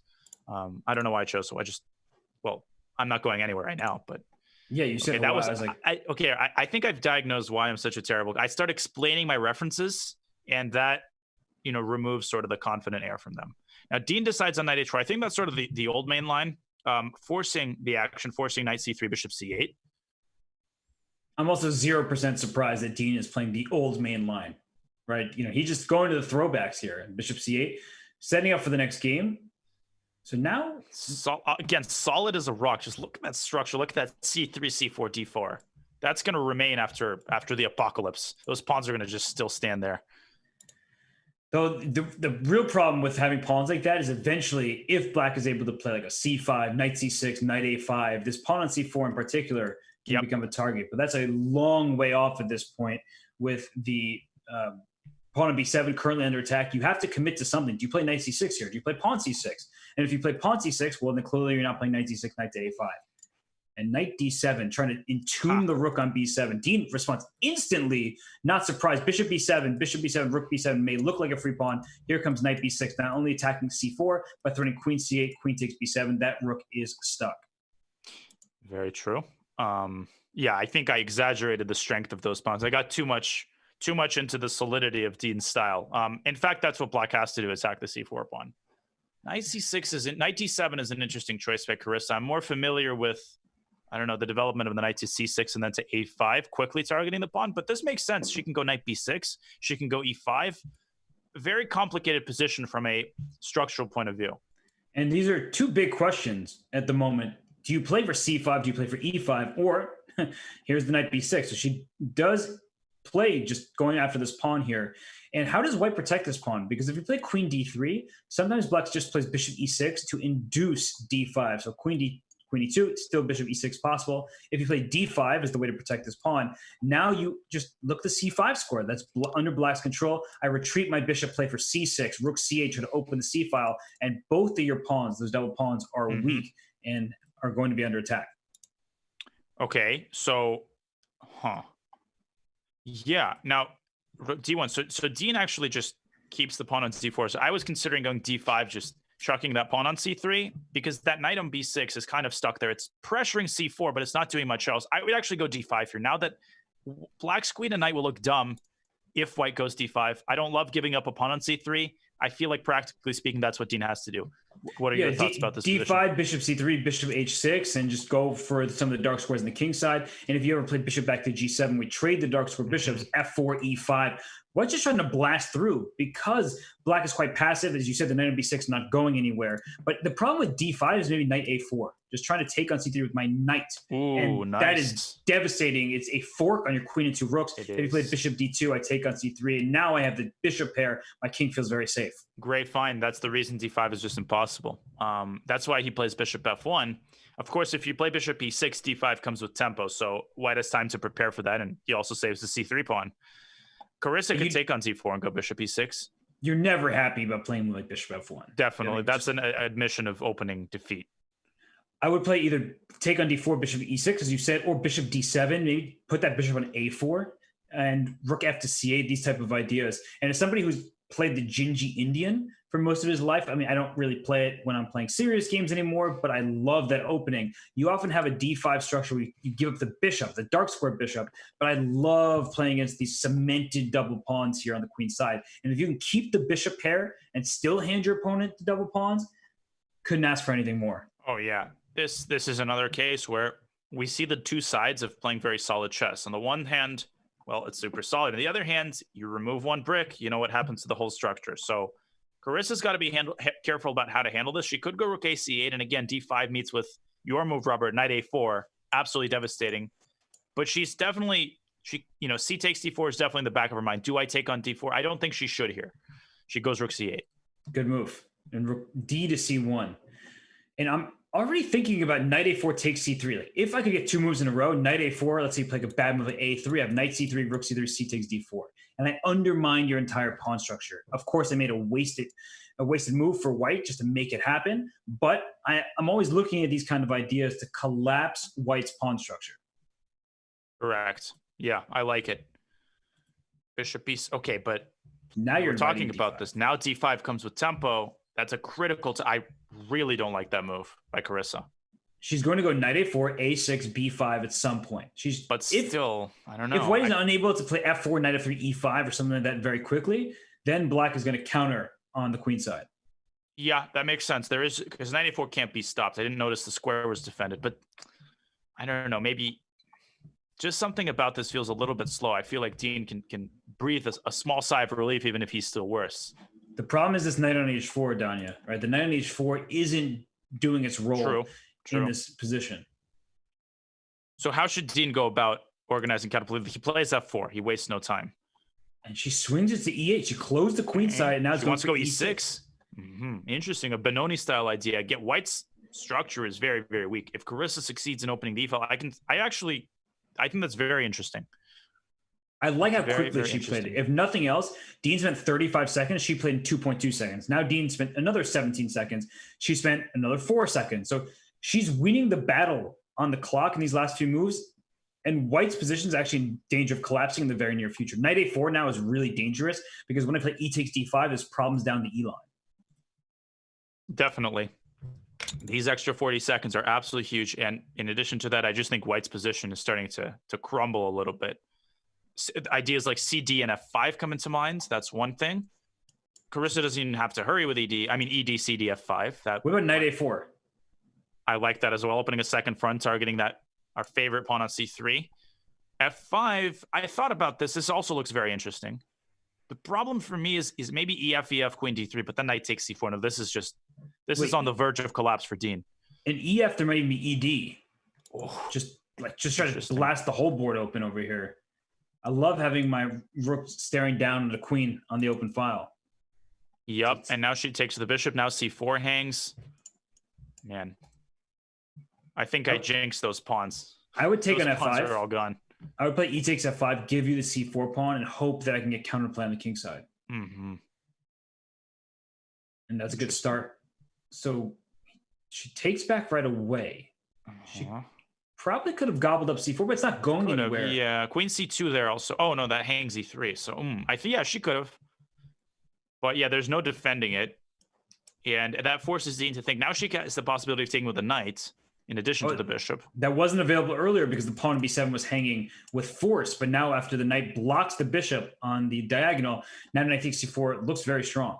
But there was knight g5, so maybe Carissa just didn't want to go for that. Now bishop d5 would be one solid way to just deal with that bishop on g2. Up a pawn, great position, but definitely not over. Dean retains... She's also up a lot of time, Danya. And rook e2 is coming in. This is looking very, very bad. Rook e2. Knight d2 maybe. What do you do here? Maybe knight d2, knight e3, knight c4, but no, all that doesn't work. Rook e2 now is just a crusher. Absolute crusher. Queen f1, white is hanging by a thread because that bishop's unprotected, but Carissa will have time to move it or to protect it with b5, for example. I like b5. Just protect that bishop there. You can also go bishop d3 and c4 and things like that, but yeah, b5, of course, is right. 5 seconds. Rook takes d2. Oh. Give me free pieces. Falls. Knight d2, I guess, and bishop d5. Oh, no, that's not going to do Knight d2 is a great actual find right there. I mean, and another one. bites the dust. So now Dean's on to bishop e2. No, don't do that. Got a little too excited there. Well played by Carissa. Wow. And Carissa, we're going to go back in this game.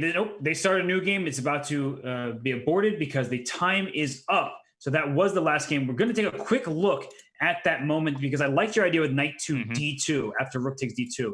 And the point that Danya was making is he understands he's losing his queen. But after knight takes d2, bishop takes f1, bishop takes d5 with check, king goes to h8, then I go maybe knight takes f1. And the point is now all of a sudden, white has a rook and a minor piece for a queen. Black is still much better, should objectively be winning, but you have compensation. So that's what you need to do in these types of positions is fight on the best way possible. But in the meantime, these players get a rest. We will take a short break, and when we return, we'll be ready for the 3-minute time control of this IM GM Speed Chess Championship match.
And although this may be the final opening match, of the IM GM Speed Chess Championship, we do have many more fun chess events on Chess.com, including tomorrow's Adopted Danny, featuring Super Grandmaster Wesley. So will he be able to win 10 straight games against Danny? That is what an adoption is for those of you who don't speak chess lingo.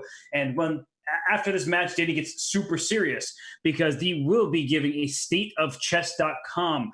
After Title Tuesday, he'll talk about all the ongoings of the company, the good, the bad, the ugly, the beautiful. I don't know what I'm saying anymore. Donna, you take the wheel. Yeah, that was pretty eloquently delivered. Danny's gonna definitely have something to prove after that match yesterday. He's gonna be fired up.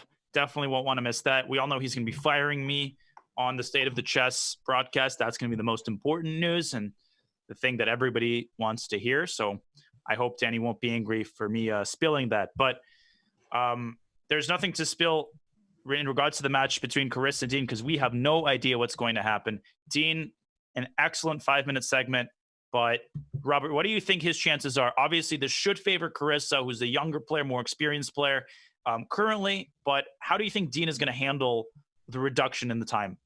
From what we've seen so far, I do believe the 3-minute portion should be better for Dean because he's proven to have the superior openings. He has moved so quickly out of the gates, and Carissa has been in a time disadvantage every single game. So Dean going for his beloved Petrov, and she plays his D4 line again. We saw the split pawn structure for white in that other game, but you get the attack going. The bishop on D3 heading towards the king side on the H7 square. So she plays bishop D3, and we likely will see a repetition of this line in knight C6. The point is bishop E4, D5, bishop D3. You're not up a piece because E4 forks the knight and the bishop. So it's not a blunder. Dean knows what he's doing, and these lines are getting very interesting.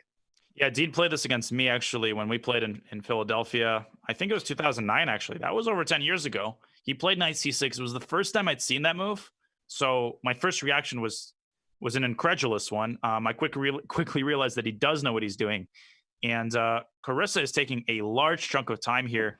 If she prepared for the match, she surely would have seen that he plays this, but maybe she's deciding which of several lines to go into. It's, as you said, very complicated. There's many moves here for white. D takes E5, knight E5. She's got to make a decision fast, so she spent almost a minute here. Yeah, this is very bad time management because you've, as you said, plenty of options, and none of those options are particularly bad, so just pick one. And what happens to D takes E5? Do you go knight C5 as black? Do you play pawn to D5, something like this? And the game continues. But even if you don't know exactly what's going to happen, you cannot be down a minute on the clock. She does go D takes E5 here, and we will see Dean play knight C5 as expected. Yeah, I mean, that's just crazy. And 6 moves in, minute and almost half of the time spent. Dean still in comfortable waters, although he's starting to spend time. D6 here would be a logical move, trying to open up the position, but he can also delay that and play bishop E7. Both of these, I mean, the bullet section is going to be interesting. Both of these players will have to, no pun intended, bite the bullet. Best one of the day, and just play faster. That one would have been better if you didn't throw in the no pun intended, because that was just a good one. I was prefaced it again. I keep doing that. Yeah, you're ruining your own puns by just kind of explaining them that's going to happen. So right now, D6 played. If we see a series of trades in the D6 square, we'll have a knight B5. So that's what black has to be careful about. Queen takes D6. Let's just get into the end game. I'm happy. Oh, knight B5. You can't move the bishop away because the C7 pawn. May I interrupt you? I see in the chat, International Master Teddy Coleman saying that was so bad. Well, let me just say, Teddy, I think it's a little bit better than Castle's queen takes h7 checkmate. No, you did not just do that. As you said, it's the last match. No prisoners. No prisoners held today. You're not allowed to flame the players like that. Come on, man. You really are getting fired now. I am. I mean, I already am, so I have nothing to lose. And that's true. I'm no longer living in the Bay Area, so Teddy can't pay me a visit now.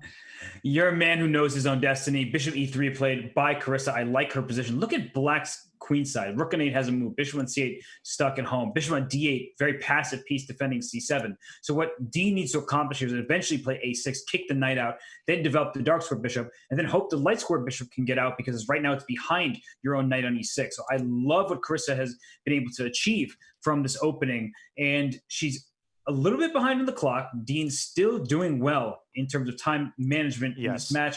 And what now? That's the question, because Rook you D2. feel like you have a good position. Rook D2, followed by Rook to D1. Double that, baby. Yeah. She listened to you. When she listens to you, she makes good moves. When she listens to me, somehow she misses back ring checkmates and blunders her queen. Now you said it. You have expressed the essence of the way the world works. That's really the only thing you need to know to lead a successful life. I Who you should listen appreciate to. your little pearl of wisdom there. The problem is this bishop on. The reason I was so insistent on doubling is that bishop on c8 really bothers me for Dean, because if you try to fianchetto it, then the knight on c6 loses its support. Rook b1 though, that doesn't seem like it's in the spirit of the position. Well, she's hoping that after bishop d5, He does do it. Yeah, Bishop the knight. I guess bishop b7, knight e4, bishop b7. That just looks very fishy. Yeah, because I also have knight e5, for Yes. instance. Bishop e7, knight e5. Just give me the 2 bishops. I'm happy to take them. So offer away. Right. Take on b7. Also, a6 might fall there. Very complicated. Maybe if the knight e5 is like knight e to d8 or something like that. It looks so bad though, moving your pieces backwards like that. And there she goes. Hey, I suggested a good move, and she played it.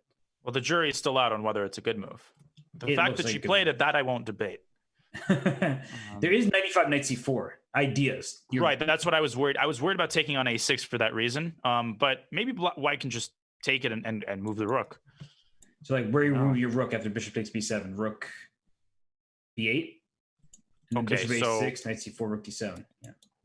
Yeah, and I was also worried about that bishop on a6, but I can't concretely see a way to access it. Maybe Dean. Okay, so Carissa didn't like something there.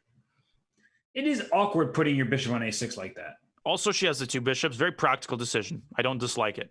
She's also up plenty of time, 20 seconds ahead against Dean. Mm-hmm. Just rook d1. Yep.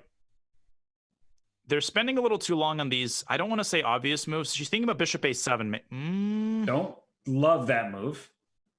Okay, I guess bishop b6 and bishop f4 is in the mix as well. I mean, just look at the pawn structure for black. It's Yep. See, the problem is rook d2, rook d2, rook d8. White can take and go knight c5, picking off a6 and e6. It's a good move by Dean. Knight c3. Okay, bishop f4 is also Right, like, rook b8, bishop b5 wins a piece. it does. In fact, how do you protect that? If you rook f8, the rook takes d5, and then there's take and you take on e4. So I would even consider some kind of bishop e5 and f3. Yep. Just take over the d file, but rook takes d5, something takes bishop e5, de4, and then my rook gets the 7th rank. So that also should be pleasant for white. Definitely, and even a rook ending. Although bishop f6. Look at the King man. F1. I'm not sure that solves all his problems. Look at that pawn on e4. It's sticking out. He should have started with g6 because king e3 could have been met by bishop b6 check, I think. But this actually might. I think this is drawable now. The king is centralized. Wow, Dean and time pressure stepping up. That's very impressive. I mean, the game is not over yet, but I don't see a way Bishop for h2. Bishop f4. Bishop h2 is also possible, I think. Yeah, definitely g5, h5 there. Now bishop f4. Okay, now it should be a draw again. Wow, that was close. I was going full Fisher. I think that was a good because I didn't see a way for white to access that before we go g5, h5. Wow. And bishop d6, yeah. The problem is the white king wants to get to e3, but black always checks the king off. Yep, bishop e1. Okay, Carissa trying, but there's just no airspace here. Don't go bishop king f4 though after bishop c5. Right, need to save put on the f2 pawn. Yep, draw. Draw will be agreed. Or not. Still have not repeated. King e3. Oh, did you just trick him a little bit? King e5 though. Okay, still fine. Bishop c4 maybe? C4. No, that doesn't work. c4, take, king e4. The problem is pass pawn. Yeah, it's a little too advanced. Carissa's trying everything she can try. The problem, there's just no ideas. Yeah. She would like to put her pawn back on g2 and play h3 or something like that, but of course you can't do that. And we shall see. Repetition is imminent. There we go. There it is. Oh man, we're still at a +1 score for Dean Ippolito as we finish that first game of the 3-minute time portion. I liked how Carissa did that. I think she should have won that game. Just the way she was playing, she was up on the clock, but she decided to liquidate, and Dean proves to be a stubborn defender. We've talked about how he likes getting these solid positions where you really have to beat him. He is not going to break by himself. He's just tough. He's a tough customer. Yeah, what impresses me is honestly the fact that I've known him to be a great defender, but in time pressure with 5-10 seconds left, he's able to come up with these resources. Rook d8, not an easy move to see because you want to automatically move your bishop, but that was the key move that allowed him to draw. Now, this is a theoretical line. I just had this in one of my over-the-board games, e4. I think, no, e5. I played h6 in that game, so they've deviated. How dare they? Unacceptable. They don't study your games, Danya. Get over it. I'm offended. I'm deeply, my sensibilities are offended. Hey, man, maybe next time. Maybe next year. Maybe next decade. I don't know. Eventually, someone will study your games. Back to this chessboard here. So, Danya, when you get this position, does white want to capture on c6 or leave the tension? Probably leave the tension. I mean, actually, e4 is, I think, a move in these positions, counterattacking the bishop, which he does. This is very similar. The thing with white leaving the tension is black can play c5 and plug the center, and black can play c takes d5. Both of those moves carry a lot of concessions. If white takes on c6 now, black will recapture with a pawn, and black will have the super mobile pawn center. So white just wants to play this slow, finish his development, start pressuring. Now f3 is possible in knight h3. Start pressuring the queen side, King's Indian style, knight h3, knight f2. White is slightly better in these positions. And Greg Shahade had the black side of many of these positions against Anna Zatonski. It wasn't exactly like this, but had a similar vibe to it here. Instead, the pawn was captured on d5, and now b5 played by Carissa. And she's opened up dark squares. So queen b6 comes in with a check now that she's induced f2 to f3. And bishop to e3 by Dean would have allowed b4, which is why Carissa plays this way. But bishop e3 now, there's no b4. The a pawn will be pinned. Yep. And, I feel like black, Carissa's doing, if she pushes b4 through fast, the fact that the queen side is opened, it's a two-sided sword. One more idea for black is to play b4 and then bishop to b5. Yep. Bothering that rook. So it's really a double-edged battle here. White should be better here objectively, but as with all King's Indian positions, very tricky in practice.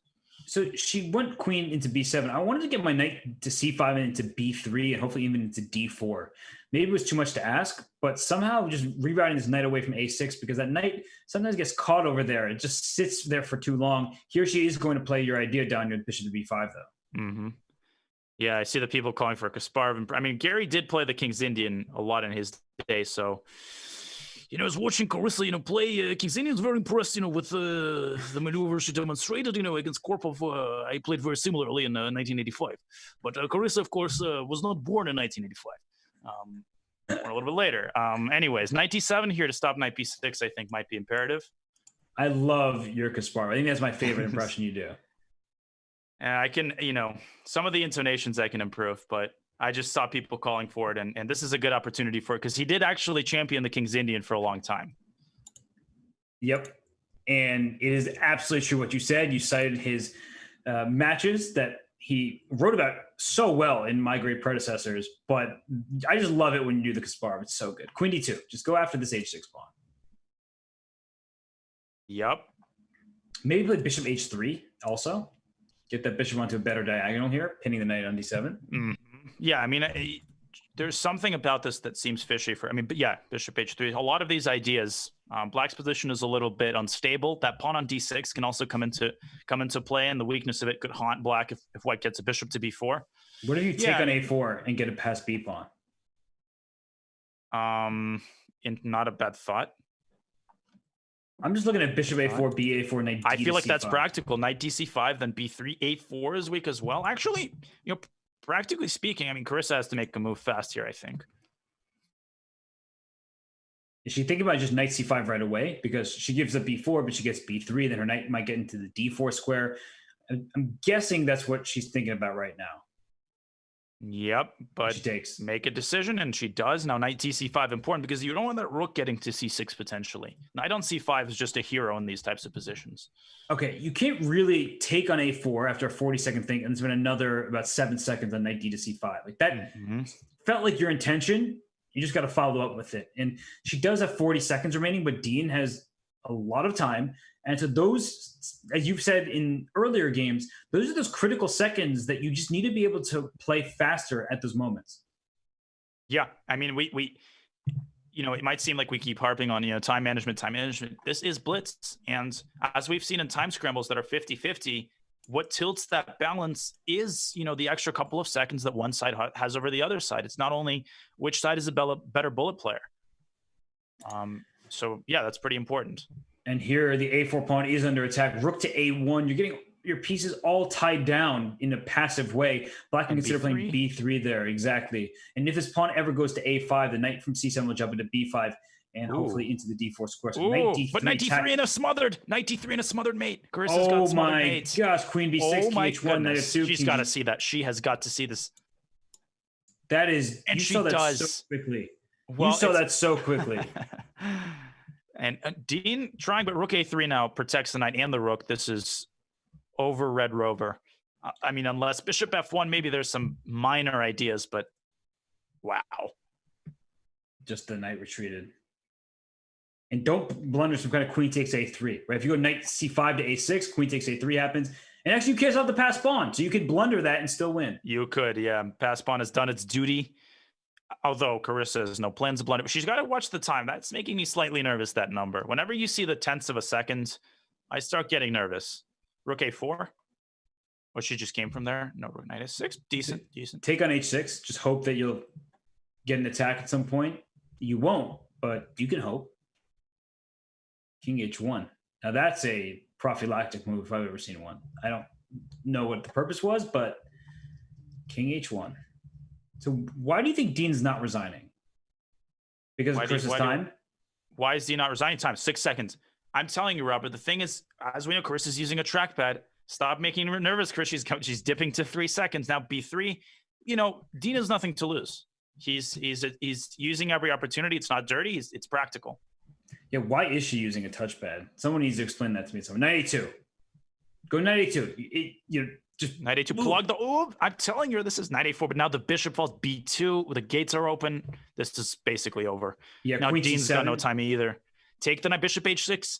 Okay, that's perfect. That's practical. Queen c7. Oh my gosh, she made them. She's just, knight c2. No. Knight c2. Just move. I can't watch just move. this. 1.8. Knight a2. No. No. No. For the second time tonight, she loses on time. Oh no. Oh my god. Oh my god. Somebody get her a mouse. Make a trip to Boston or Massachusetts. I know plenty of you are Carissa's friends. If any of you have her dad's number, please go text the guy and say, go find a mouse in your house and send it to Carissa so she can use it in these bullet times. Unfortunately, Best Buy closes at 6 p.m. Otherwise, I would recommend a quick trip. I don't know why I know the closing hour of Best Buy, but I do.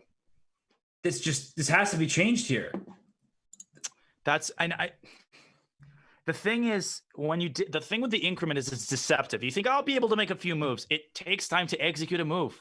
Okay, we saw this already. Seconds. This is just checkmate. Just queen h5. This line is bad. Wait, no, this is just losing. Again. Oh my god, the queen h6? Queen h6. Bishop f3. Don't tell me she's going to play rook f3 again. No, she's going to play queen h6. She's got to play queen h6. I like that she's slowing down. I can't believe Dean is repeating this. Why in the world would you repeat this? Queen h6, f5. Come on, Carissa. I know you're upset. You're frazzled. You lost that last game. Queen h6 check. Is she going to play it? I think she is. She's taking her time. No, this has got to be just good. I mean, this is, wow. There it is. Okay, and then f5 to follow. Okay, rook f3 also should be good, right? We agreed on that? Absolutely. I mean, this is just devastating. I don't know. What do you think Dean is thinking? I mean, does he think she would repeat queen g6? It's just very surprising to me.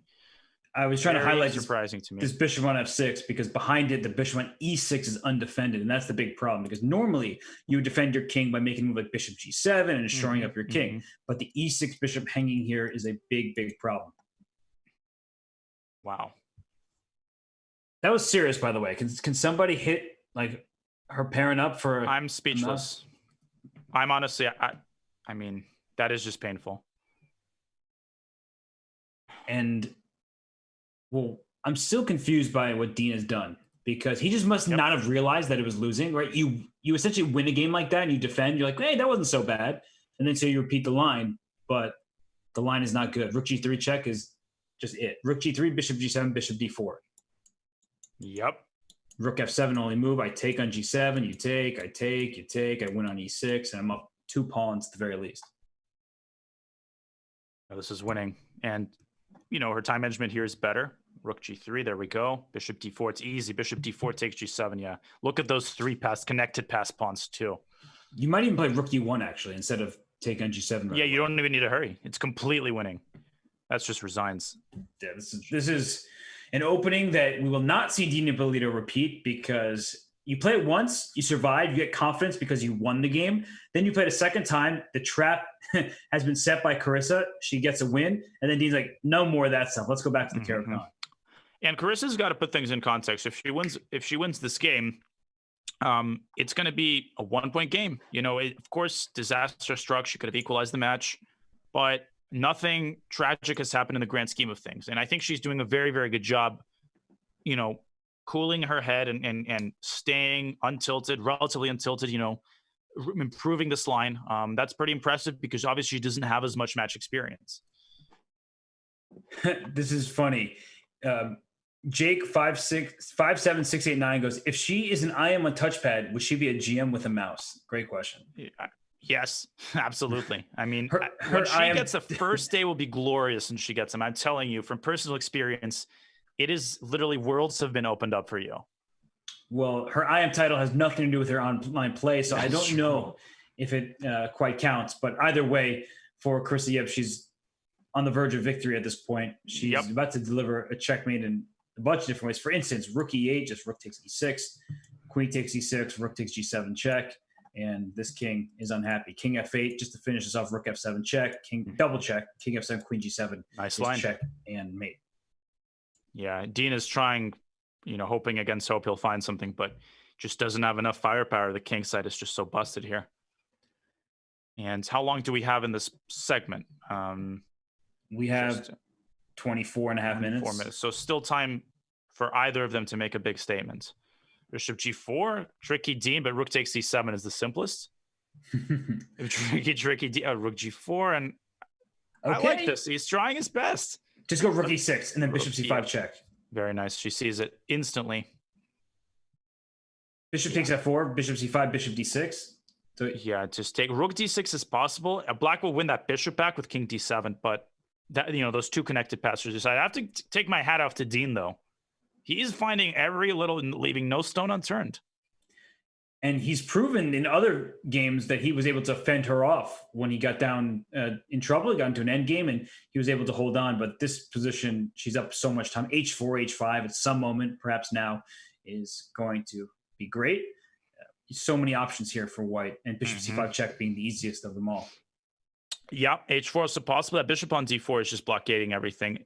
Once again, I'm going to say the same thing. She's just got to play relatively fast here. She does. Knowing the situation, bishop C5, she chooses the most pragmatic. And she thinks again. I actually like the way she's been thinking here, because she must be a little on edge considering she's lost 2 games on the clock now, and some of the positions have been ideal. Look at this. Rook G8 check. Rook nice. takes She H, goes for the lineup. This is the best. Those pawns are completely unopposed. You mean these G and H pawns? Yeah. No, I mean the C3 and C2 pawns. And the king's coming out. King E2. Perfectly sensible.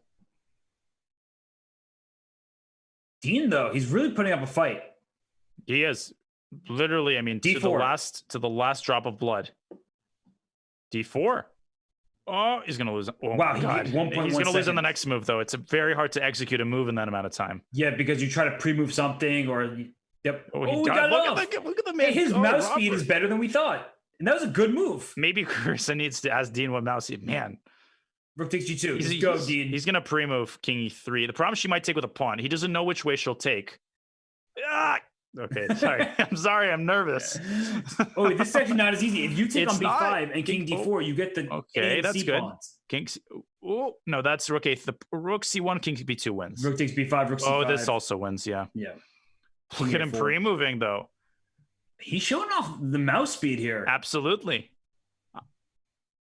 Wow. I mean, the thing is, Carissa can even give that A pawn and just push the other two. It's easily winning, but she doesn't even have to. But Dean's showing some impressive mouse skills right now. He has 5 seconds, and he hasn't blundered the rook. He hasn't really blundered anything. Rook F5. Okay, D5, though. Yeah. Well played here by Carissa. No chances yielded. And interestingly, Dean has not probably even thought about resigning. Nope. What do you think he thinks about his chances in the bullet? I think he's more hopeful now than he was. Because honestly, and here we have a resignation, Carissa within one. I think, first of all, Dean is capable of playing not only fast per se, just mouse speed, but also we saw him finding a lot of resources with 2-3 seconds on his clock. And of course, Carissa, when she gets in time pressure, that's going to be something on her mind, and that might play a role in the bullet. What do you think Dean's eating? I can see him chewing. He's eating. Let me check. Let me open up the stream here. Check out his webcam. He was, because I saw him leaning in with that vintage Dean expression. That is a vintage Dean. Oh yeah, he is eating something. But that is so funny you said that, because that is such a true statement. It is a Dean expression that anybody who's played him knows. Yes, it's that. Yeah, it's hard to describe, but it is vintage Ippolito. It's a slight tilt of the head with that questioning look in your eyes, but that questioning look where you're like the nicest person on the planet. The you're not raised right eyebrows. Yeah, exactly. I love how we both know it. Yeah, Well. dude, just we both played him, and that's the funny thing about the chess world. There's just certain idiosyncrasies of people that you just got to see them to understand them. You got to play the guy. But Dean is the absolute nicest person in the world. I think he takes the cake. Yep. He is literally the nicest. He probably feels bad. I mean, he definitely feels bad about that win, but he's an amazing player. So just hold him in the highest regard. But yeah, that's just so funny.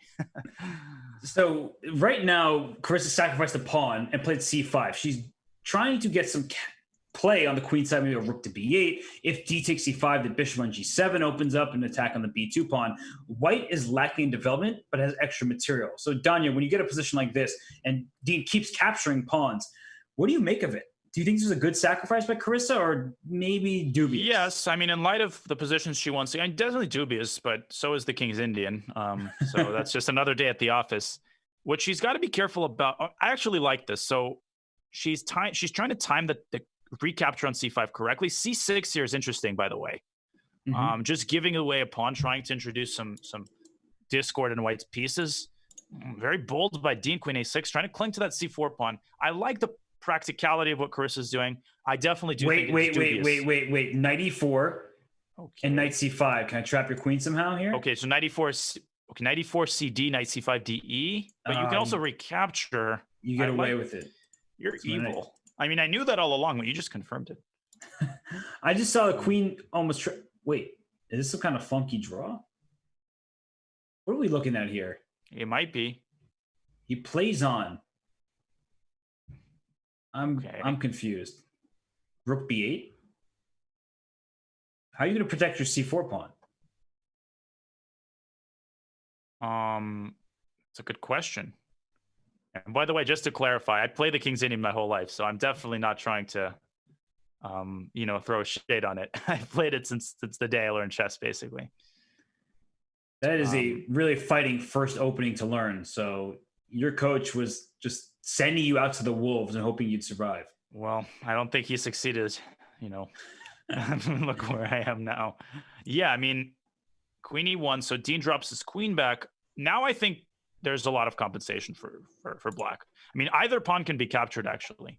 What do you think about this position, Robert? I also think knight e4 with a third of rook takes b2 and takes on c4. Taking on c4 by Carissa is the smart move. You could have taken back on c5, but she was probably concerned about some of knight e5 stuff. As soon as you recapture the d pawn, you lose control of this e5 square. So apparently White was winning, by the way, with bishop d2 on move 12. Winning the knight. You could have won the knight. I'm going to go back in time just to find that. Move 12. My apologies. Move 10. Okay, I was about to say move 12 doesn't make sense. c5 and bishop d2. That knight is trapped on a5. Yep, that's a problem. That's a knight that can't get back into the game. Yep, and that's an opportunity that's honestly easy to me. I mean, I had no idea because it's just not usual that the knight gets trapped on a5 by piece like that. But right. What do we have here? Well, Carissa has established material equality. I should say reestablished. I want to play knight d5, knight c3, but I'm a little worried about how my pieces are sort of hanging. Mm-hmm. Knight a4, she drops it back. Very practical. And with the even material, there's this pawn on d6 that's isolated, but White's pieces are all stepping on each other's toes. The queen on e1 and the rook on f1, that's not a good configuration. And knight b3, very good move by Dean. And now maybe rook e8 by Carissa, bishop b5. I agree with you. Knight d5, I like that. She's trying to exploit the superiority in her piece placement, which could be temporary. If Dean consolidates, he's going to be better because of the pawn structure. I think knight d5 is a very practically strong move. I like knight e4 more than knight to d5. And the reason why was just taking the d2 square under control. So maybe a bishop c3 would not be able to be met by bishop to d2. Very good point as well. Yep. And there's bishop d2, exactly what I was hinting at here. Rook c8. So, Carissa trying to reinforce knight c3. Knight c3 will follow most probably. Yeah, the knight d5 is under attack. You don't want to hang this piece here. So she's kind of playing more. She started off ambitiously. Dean missed a way to win her knight. Okay, we'll table that for the moment. But she was trying to get an active position, and now she's moving backwards a bunch. Well, maybe, yeah.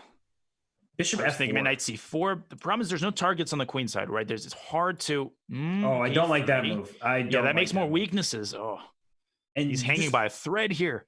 Yeah, and your quality of your piece. Look, there's knight d3 coming. Oh, wow, that's devilish. If you played bishop f4, the queen could have even gone over to a5 at some moment. You're just getting active. But this queen e1, bishop b4, like you said, you're hanging on by a thread, and bishop back to c3. That's a good move. That bishop, otherwise knight d3 won a piece, of course. Now Carissa's got a choice. She can go back to a4, which she does. Maybe she'll go to b2 with the other knight. But that allows queen d2. Tricky. Or knight e5. One of these moves to get to the d3 square. We're going to have seatbelts fastened here, ladies and gentlemen. We're about to have a time scramble. Your seat came with a bell? Where do I order that chair from? It's only for bad commentators. Okay. Wait, was that that was a backhanded call. I didn't intend for that to be a backhanded call. They repeat. Never mind. Seatbelt. Let me unfasten. Never mind. You cancel the order. I'm surprised by that, but a very weird repetition.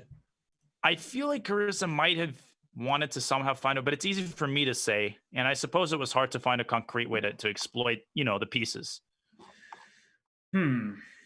Not easy. No. But in these time scrambles, Dean is the one who's coming out of the top. So as he maintains his 1 point lead in the match, and as we get closer to the bullet, I would have assumed that Carissa was the heavy favorite in bullet, but considering that she's on a touch screen or a touchpad, I don't have confirmation of what exactly she's using, and Dean being impressively quick under the duress of time pressure, I'm not sure I favor her on the bullet anymore. I think it's an absolute toss-up. I think it's an absolute toss-up. I think, I think it's going to be about who's able to sort of change their mindset from blitz to bullet. That often dictates it, in addition to who's objectively the better bullet player. And again, they're repeating another line in which Carissa won kind of a nice game. I think that was her first win. It was. And Dean, maybe he wants to play b5 a little bit faster this time. We'll see. a6 instead of queen a5. I believe he played queen a5 last time. So I'm going to say this with as much respect as I possibly can muster, considering what I'm about to say. I've always hated Dean's openings because I could never play them myself, but somehow he plays them, has these positions that look bad and passive, and then he does well with them. You know what I'm saying, Danya? It's like, I do. You couldn't pay me to play most of these lines. I agree. I'm on the same page here. But then you see his games, like, how does this guy, he's always surviving. He's always fighting. He's not just, passively defending. He's counter-striking and getting play. Here, Carissa is trying to go d5. Yeah, that now I would be very miserable, specifically. Maybe he's questioning his own openings at this point, because d5 is going to be, that's going to be very, very strong. d5 is very powerful. So I think we're in agreement. We both could not play Dean's openings ourselves. It looks like Dean isn't really able to play his own opening in this particular game. And I don't know where you turn to. His Petrov was getting smashed. His Caro-Kann with this Tartakower variation is looking shaky. So what do you play? Is he maybe just play some Spanish? He has a lot of experience. He does. And maybe he's deciding that right now. I mean, maybe he's sort of said, okay, bishop d5 here. I don't think he's that. I mean, it's completely, I think he can't allow d5. I think, and he does. The problem is bishop takes and queen b3 also. Well, that's one. I was going to knight d5 cd, bishop f3. Oh, look at that pawn on d5. Queen b3. Oh, that's terrible. White is spoiled for choice. Yeah, so I think e4, e5, maybe the Petrov. I mean, he has so much experience in the Petrov. He's been playing the Petrov and getting these shaky positions. There's got to be some deviation. I mean, surely he must. Well, don't call me Shirley, but surely he must know some way to deviate from maybe not knight c6. I don't know. So we have problems. Who got the reference, guys? Oh, I've heard it so many times. It's too many. Yeah, it's like the most overused reference of all time. It's just to show that you have watched a movie in your life. I understand. And I'm glad you made everybody aware of your movie watching. That was very important to me. It was much more important than analyzing the position. And Hikaru, of course, is correct in that this is a well-known idea in the Caro-Kann, but it hasn't turned out well. That's our point. We're not saying that the opening is not one that is played. It is just he is not being able to play it in the way that he wants to. Exactly. And I think there's no debate on that. No, I think, Robert, what are you talking about? Black is a great position here. This is exactly how Dean wanted it. This he takes f6 is very solid, but it's also hard to play because this is what could await Black if things go wrong. And this is painful to look at from Black's perspective. Can't move anywhere. Bishop c6 skewers the rooks. You can just go d5, push your pawns. You're up 2 pawns to begin with. You're up 2 minutes on the clock.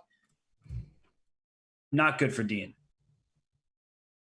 Not at all. Carissa, I mean, everything firing on all cylinders this game. It looks like she's going to equalize the match score, and that's big. After that just tragic loss, Carissa stepping up. I mean, she's made a draw. This game she's won, and she was 2 points down at one point. Now it's going to be 6-6. Anyone's game. I think we're in for another fascinating finale. We d5 here. This game in particular doesn't look like an interesting finale if you're Dean Ippolito because it looks terrible. Now bishop d6 wins material. But you're absolutely correct that as we get down just 10 minutes left in this 3-minute time control here, that we're about to have an even score. Carissa's gaining momentum. I'm still worried about her in the bullet portion, but right now she's figured Dean out a little bit more. Yeah, and she's playing g6. She switched from the Grunfeld, which I think is a very wise decision, as we talked about, into the King's Indian, a more dynamic opening. And I should also point out an opening that I think there's more margin for error in the King's Indian. You can make a move that's objectively bad, but there's always these chances in the Grunfeld. You basically need to do a lot of memorization in order to play it accurately. Make one mistake, you get a miserable position. Again, we see this bishop f5. And Dean goes knight h4. She retreats her bishop to c8. And it feels like Dean's getting a little bit uncomfortable because he starts spending time there before playing knight h4. So the fact that they're repeating openings and that he spent some time, it feels like he isn't getting what he wants from this position on the white side. And Carissa playing quickly now, confidently. I saw her bopping her head. I don't know what she's listening to, but maybe some Britney Spears. Now, Britney Spears is actually too old for her. That's how young she is. Yeah. I used to listen. I mean, what do teenagers listen to nowadays? There's so much that you can listen to. What kind of questions? Other than themselves. I'm sure she grew up on Justin Bieber. Yeah, true. There's Carly Rae Jepsen, if you want to just throw somebody out there. Carly Rae Jepsen, yeah. Indeed. The one-hit wonder of one-hit wonders.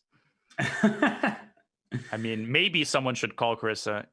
I actually think that Carly Rae Jepsen's later music after Call Me Maybe is quite good and underrated. But we can have this conversation another time.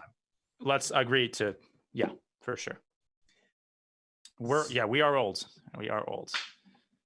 And knight f3 going right after the e5 pawn. How do you protect that pawn? Do you play rook to e8 to protect it? You don't really want to push it too early. Then knight g5 comes and you're going to lose this pawn on e4. But sometimes you can actually play that and then go bishop e6 to go after the c4 pawn. So no, go ahead. Sorry. No, I was just looking at Dean's facial expression. I was going to continue our what faces Dean making chronicles, but I don't like these personally. I don't like the queen trade in the King's Indian, but this is equal, and Black should not have no problems here. Rook e8, as you point out. Objectively, this should be equal, I think. But this seems to fit Dean's style more than it fits Carissa's, right? These kind of equalish end games where you're just maneuvering, jockeying for position. I think that Dean should be happy, all things considered. Yeah, absolutely. He's not so against getting an equal position, as you say, if the queens are off the board and there's chances to outplay Black. I mean, the better player wins in this endgame. White can take a couple of different approaches. You can play bishop g5, trade on f6, and then maneuver knight d2 to e4 to d6. Dean's trying to make a decision here. The time situation not too comfortable for either player. Dean's got to speed up a little bit here.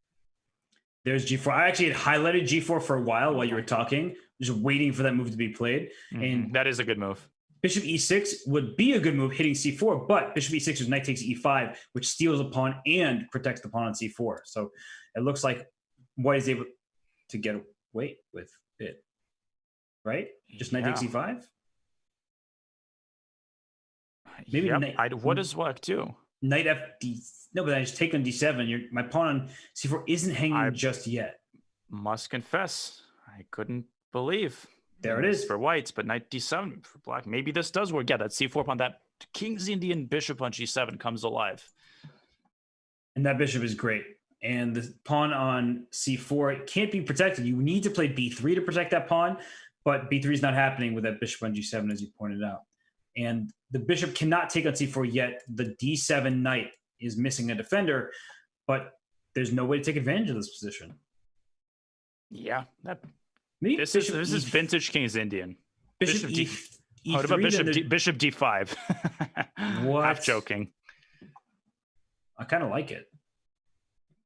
I like bishop d5. What a maybe move. not so bad. Yeah. Bishop e3 was played. I kind of figured that was going to be played, but then knight e5. And then b3. That knight on c3 is definitely loose. And I'm knight takes c4. Ooh. Yeah, I'm plopping my knight on c4 no matter what you do. And yes, it's going to plop. You're going to hear it. Yeah, I want to hear the plop. The plop is crucial to understanding this position. b3, as you said, knight takes c4, knight takes g4. Knight takes what c4 else does white do? I mean, bishop d4 might be the lesser evil, but again, 30 seconds on the clock for Dean. Not good. Bishop d4, that way you can trade off the dark sword bishops. I like bishop d4 because black's best piece is this bishop on g7. It's a star. And you're worried about your whole queenside collapsing if that knight lands on c4 and then you have to touch your b-pawn, or there's sacrifice on b2 to win the knight on c3. So bishop d4 feels like the necessary move, and he finally plays it. But he spent 41.5 seconds on this one after he spent 25.5 seconds on the move before. Yep. Knight a3. Now, black might be only slightly better than a5, a4 comes into the fray. It's the time situation that compounds the troubles. a5 is very annoying here for white.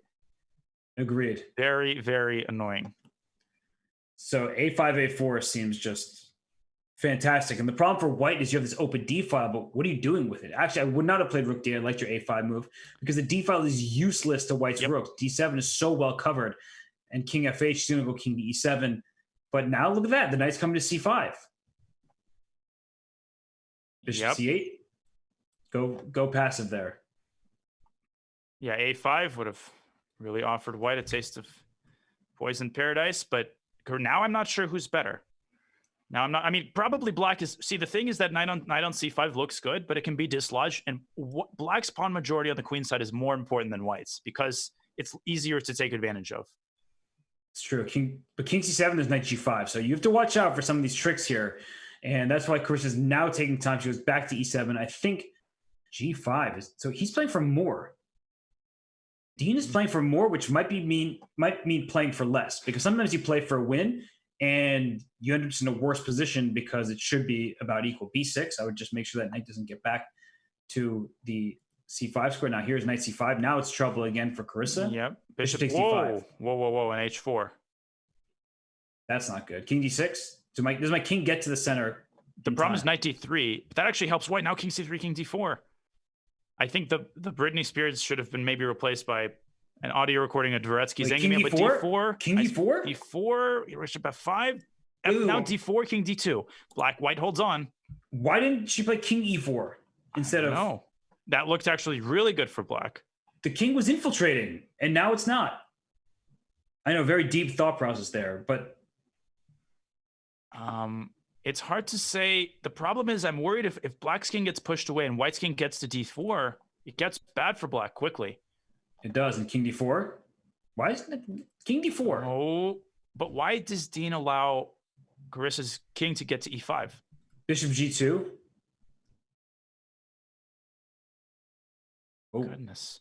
I'm worried so about confused. the clock too. Me too. There's so much going on. King Now c5. Dean is definitely b4 and king d4. Oh, king no, d5. you can't allow that king into d4. You're not allowed like b4, knight e5. Dean can just relax and start maneuvering his knight and massaging all these pawn weaknesses. Knight c4. No, knight c4, you're just taking it, and then... He might try to go knight b8, but a5 holds on to the material for now. And it's somewhat king f5, king g4 type stuff. You have to... Yeah, you can never fully take a seat back, yeah. Bishop b3 and king f5. Okay. They both look at the clocks here. Very, very nerve-wracking for both of them. She's kind of holding this, like, it's amazingly. A draw. Oh, no, he goes... But no, look at the... He was maybe hoping for a pre-move. King f5. I would go king f5. Knight e5, f6. Ooh. Mm-hmm. Uh-oh. We've seen this position, king d6. How many times? This is many. I would play king c5 in that position instead of moving the knight back. f7 was so weak. Okay, but king c3, king b4 was another idea. This is another. This King is a e6. 3-time repetition. There we go.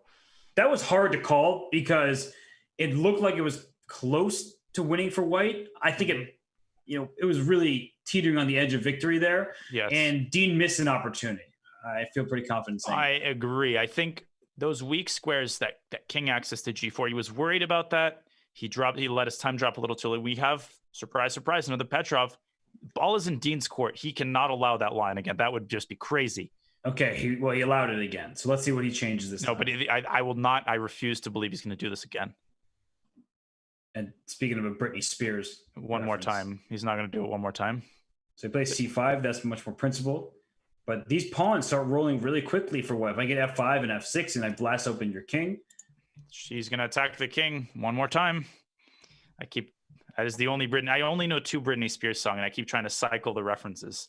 Keep going with them. Toxic. What else? And Hit Me Baby one more time. Those are the only 2 songs I know about I've Britney listened to Spears. them many, many times, but those are the only 2 I know.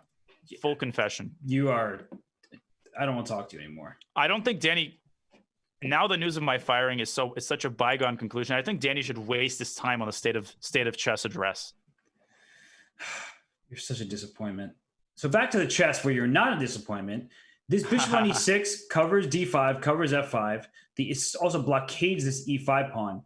a4 is good. This rook d1 move, it keeps the rook on d8, everything tight on the d5 pawn. But at some point, white is going to try to break free on the queen side. I like Carissa's position here. I mean, it seems that she's the one with the free pressure. Now, she can't fall asleep on her queen side because a4 is also kind of weak, but a5 is possible. A5? Whoa, Dean just allowed that. I'm not sure that was good. He walked into a5 because the pawn a7 is no longer defended. Yep, and b5, simply bishop takes a7. Carissa says, why not? And a takes b6. Chop it. Just take on b6, go rook a6, rook to a1, things like that. You can also play rook to b1 after taking on b6, but why would you not take on b6 at this point? Can you explain that to me, Danya? I fail to offer an explanation, as with many things, and she does. And Okay. this is, I mean, the thing is here, I think it's important not to rush. Rook d2, double rooks, slowly but surely increase the volume dial on that d5 pawn, and things are going to start collapsing. Deed, we know how resourceful he is in these positions, Robert. As you said, you wouldn't pay me either to play this, but he finds a way to keep on fighting. I didn't love rook d2. I thought the rooks could have just infiltrated on the queen side with rook a6, rook a1, or rook a6, rook b1 piling up in the b6 pawn. But for now, Carissa is trying to activate the king side. I like me better when I'm on the a file. Do you think she'll go rook back to d1? Did anyone just rook d? Wait, so rook a to d1. She can go back to d1 with the d rook. But she wants a little bit of both. But now, okay, rook a8. I just take on a8 and then take on c5, so I can't do that. Yeah, that's the problem. Is this d5 pawn is so weak. Queen b7 here. Can I get away with queen b7? I'm trying to. There's a pin, obviously. I don't think it can be exploited. I feel like Carissa had something up her sleeve, but bishop takes c5. Simply take the rook, right? There's nothing there. Exactly. Yeah, you have to go back. I think she maybe just did a move to kind of sink some of Dean's time away because he must be thinking, what am I missing? And he plays queen to b7. He should have played it more quickly because he saw that pretty much instantly. He spent 30 plus seconds. But there's the raised eyebrow again. He's surprised at the fact that she played it. I think that's a sign when Dean is surprised that eyebrow raise, happens. I love that we vigor. both immediately knew what was being discussed. We have so little of his face to commentate on, but we're making the most of what we do have. There we go. He just set up. That was almost like a Varakobian sitting up there, right? You know what I'm saying? Like when Var is adjusting himself in the chair and he sits up, and when Var's about to think for 30 minutes and uncork some sort of brilliant positional move. Yeah, he'll the further he leans up, the better the move he's going to make. Bishop takes c5. What was wrong with bishop c5 there? BC? And then rook b6. I want to sack my rook on e6. Interesting. So I like that a lot. Yeah. I think Carissa rejected because it technically would have allowed black to defend d4, but I like that move a lot. This is still looking really good, though, isn't it? Is rook a5 a move for black now? So rook a5. I'm defending the pawn through the bishop because I have discoveries on the e3 square. Very nice. Rook a5 holds on. I guess the thing is, though, what if Carissa just plays bishop d4 there? And I had a subconscious Kaspari. Carissa plays bishop d4, you know, starts to pressure the king side a little bit. Okay, Wait, but now g4 also. This looks very shaky. Devastating. Yep. And again, no rush, no counterplay. Rook b1 is a good move. You force rook a6, and then you can play moves like rook b4 or queen d4. Oy. Rook b4 looks good. You're threatening the pawn in c4, then you're going to go rook d1, rook to b1. I was telling you, the rook on d2, you were trying to hit the d5 pawn, but I never quite felt the d5 pawn would be the first real target in the position. Yeah, and look at the time as well, 20 seconds. This is looking very grim for Dean. This is, of course, the last game of the 3-minute segment. I feel like the winner of this game is, I always say this, big psychological edge, whoever wins the last game of the 3-minute portion. Yep. And rook b4 trying to take on c4, still hanging there because the rook on d8 is under attack. Rook b5, hitting d5 right away. Rook d5 also in the cards. Oh, take on b6. Rook b6. This is over. Yeah, the whole position collapses. You move bishop f7, have e6, cutting off your bishop from the d5 pawn. Otherwise, rook takes e6 is a big threat. And what else can you even do here? King f7 looks suspicious. This is devastating. Absolutely devastating. All right. Rook d1, rook b1. Love that. And she's up so much time. Rook takes e6. Over. Okay. It doesn't really matter, but it's good to exploit these things. Now she wants to double on the 6th rank. Okay. You can Dean with... I'll be still my beating heart. Now he's going to lose on time. Oh my gosh. She's winning on the board. She decides to win on the clock. That's a big victory for Carissa Yip because right now, is that her first lead of the match? If I'm not mistaken, it is, right? It might be, yeah. And all of that ups and downs, but guess what? She's leading. Dean's got to make a statement in the bullet section. But first, they've got to catch their breath. Isn't this game not counting? They finished the time. I think they're aboard it. Chess.com. There it is. There it is. That aboard. I love to see that. So satisfying somehow. And with that game being canceled, Carissa officially goes into the bullet portion with a 1-game lead, up 7.5, 6.5. When we return, we'll have 25 minutes of bullet chess when Dean Ippolito will try to show that mouse skills take advantage of touch skills. We'll be right back.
And we are ready for the bullet portion of this I Am Not a GM Speed Chess Championship matchup brought to you by Chess.com. Thank you again to everybody who's been tuning in, whether it's been for the previous matches, for this one, for when Danny and I took on Luis and Carlos earlier today. We got a victory. I have one victory in my life, Danya. Aren't you proud of me? I'm very proud of you, extremely. That's all I've been thinking about all day is how proud of you I am. And I have to just like really just grab it out of you. You won't even give me that little bit I was about of... to. I was going to say a lot of things, but then you forced me to praise you. You know those things where if you do it when it's your idea, then you do it, but you don't want it to be someone else's idea. Okay, that is make a well lot of praise, played. Robert. I come from the Russian school of chess, just so you know. That's well played. I'm going to give that one to you. But what I need from you as a superstar bullet player is this situation with Carissa Yip not using a mouse. Is that just going to hurt her in this bullet portion that we're about to see? Yes. And the thing is, the reason I'm so emphatic, I was in the same boat as Carissa. Some of the people in the chat I was very emphatic about using a trackpad, very defensive about it forever, well into being a GM. It was only when I started streaming about 2 years ago that I got a mouse. The first time I came to Target or Best Buy, I was just looking around. I got a mouse, any old mouse, came to the computer, plugged it in. I was so slow. It's like, this is crap. I'm going back to a trackpad. Then I realized it's all in the gaming mouse. There are some mice, once you get them, I was the most, loyal proponent of using a trackpad, but it's all in the gaming mouse. I think if Carissa allows herself to experience the power of a gaming mouse, she's never going to look back again. As much as I admire people who use trackpads, I am now very, very emphatic on this note. And with that in mind, she's going to have to make do with a trackpad this match. Let her prove me wrong. They're off with another King's Indian. And you may be a convert, but right now she is blazing out in the start of this bullet game. But after Queen B3, she's again thinking, what? What? Whoa. Whoa. What? Whoa. Explain that to me. What just happened? Did she mean to go C5? Given the speed with which she just played C6, maybe this is some home cooking? I don't think so. I feel like B3 black white is up 2 pawns. I feel like she meant to go C5 and she dropped the pawn on C6. So mouse slip. Wait, did I jinx? Is that another form of the commentator's jinx? It is. And the commentator's curse is real. It's real. You did it. It is. And another item, bullet point on my resume for my new job that I'm going to have to find. Well, Dean is trying to get the bullet point in this game here. And right now he is down 25 seconds on the clock, but up 2 pawns. So what do you make of his chances here? Would you prefer to have, of course you prefer to have some extra pawns here, and there is the increment, but do you feel confident about his chances to convert this considering the time disadvantage that we see here? Kind of in this position because he's got pretty easy play. His king is relatively safe. In general, though, if Carissa, she doesn't mouse slip in the opening, maybe takes a little bit more time. I'm very nervous about Dean's ability to survive time and again in the time scramble. Here we see him trading queens. He's completely on top this game, and he's got plenty of time. GF wins a 3rd pawn, by the way. And here is GF right there. Yep, that works as well. It's funny because he's so solid that he's not even thinking of GF because he doesn't want to compromise his pawn structure. Doesn't want to ruin his pawn structure. Oh, and the bishop's hanging. Rook takes F6 is just a piece, and Carissa resigns. Wow. Even match once more. This is going to be another close one. And, some people would call this the boomer versus zoomer match. Well, is Dean a boomer? Boomer. What is the definition of a boomer? I don't know. I don't have the exact age range, to my knowledge. But either way, I was going to try to go with something. Instead, I come out looking like a fool, so I'm going to talk about the chess once more. And queen takes D8. You can take with the king. F7's hanging. You can take with knight. Knight takes C5. I prefer these positions with white, but Dean Ippolito is so solid. Bishop D6. He's going to try to castle. There he is. Yep. Oh, I don't like that Bishop move. B7. Yeah, now again, we've seen this in one game before. She's got all the pieces in the center. Knight D6, Knight A5. This is so much easier to play with white. I like their Knight A5 move to threaten B4 to hit the B7 pawn. Yep. Whenever you see pawns on B7 and C6, you think about a knight on A5 because the B pawn can't move without releasing its defense of the C pawn. So just keep that in mind when you look at pawns that are protecting each other. A knight hitting both of them is frustrating. Oh, now Knight A5. Knight A5 is devastating. You're walking it. What? Knight E5. She wants B4. She wants to win the knight. I see what Carissa's doing, but B4 could meet with, this is not the way. Go back to C4. Back to C4. No damage done, and then reroute to A5. If anything, that knight on E6 has lost its support. go knight a5. Or go b4 first and then knight a5. What? I'm so confused. This has been misplayed by Carissa. She's still better, but I think she's being a little too direct. Now knight takes d8. All of a sudden, the heavy piece is gone. Dean is totally fine here. Yeah, b7, extremely well defended at this point with 2 knights helping out. And the b6 square, great. Your knight's there. What are you attacking? The answer is nothing. So unfortunately for Carissa, she's not making the most of her opportunities, and she's still up plenty of time. Maybe she's playing a little bit too Oh my quickly. God. Is the knight trapped? Oh my God. The knight is trapped. Unbelievable. How did that just happen? He moved the wrong knight to e6? Wrong knight to e6. This is incredible. No heavy pieces left. No, knight a5 again was good. And the a3 pawn now is no longer an attack. It's down a4. But Carissa, I was actually criticizing her, and then she plays well. So what's the opposite of a commentator's curse? I suppose it was. Knight c. I mean, look at those 2 knights just dominating the game. And stopping the pawns. Knight c3 can come at some moment here. Just knight c6. And well, your bishop ravaging black's position. Bishop h4, g3. The knight a7 too. Anything wins. The bishop sort of went trapped around the board. King d3. This last breaths here for Dean. And just knight e5. Yeah, King d3. You know, up a full piece. But okay, maybe some chances.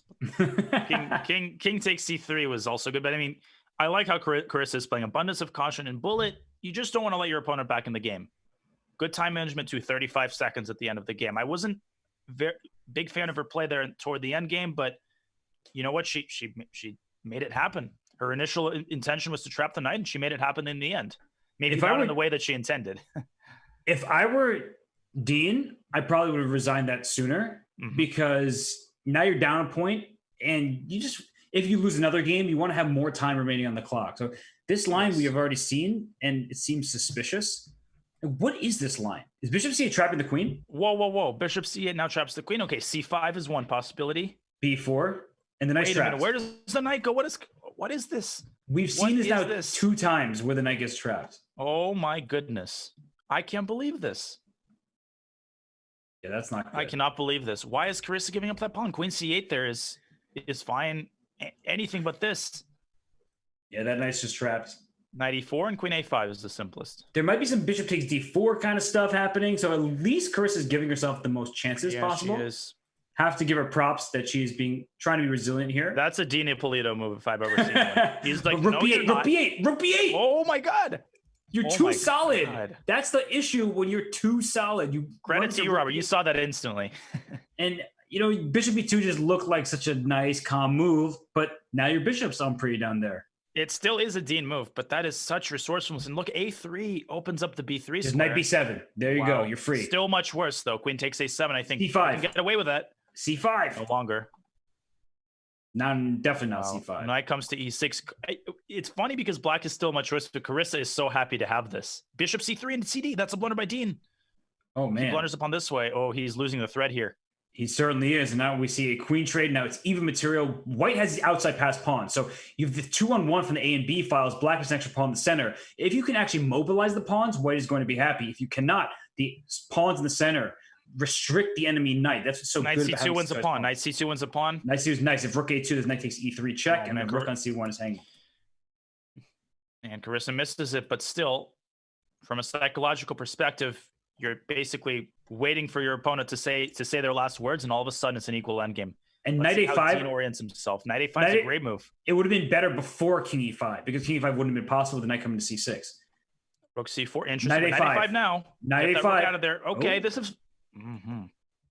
Now this pawn is very double-sided. It could be a weakness. It could be a strength. It's a big weakness. Knight a5 and rook d7. But king b5, king a4. Oh.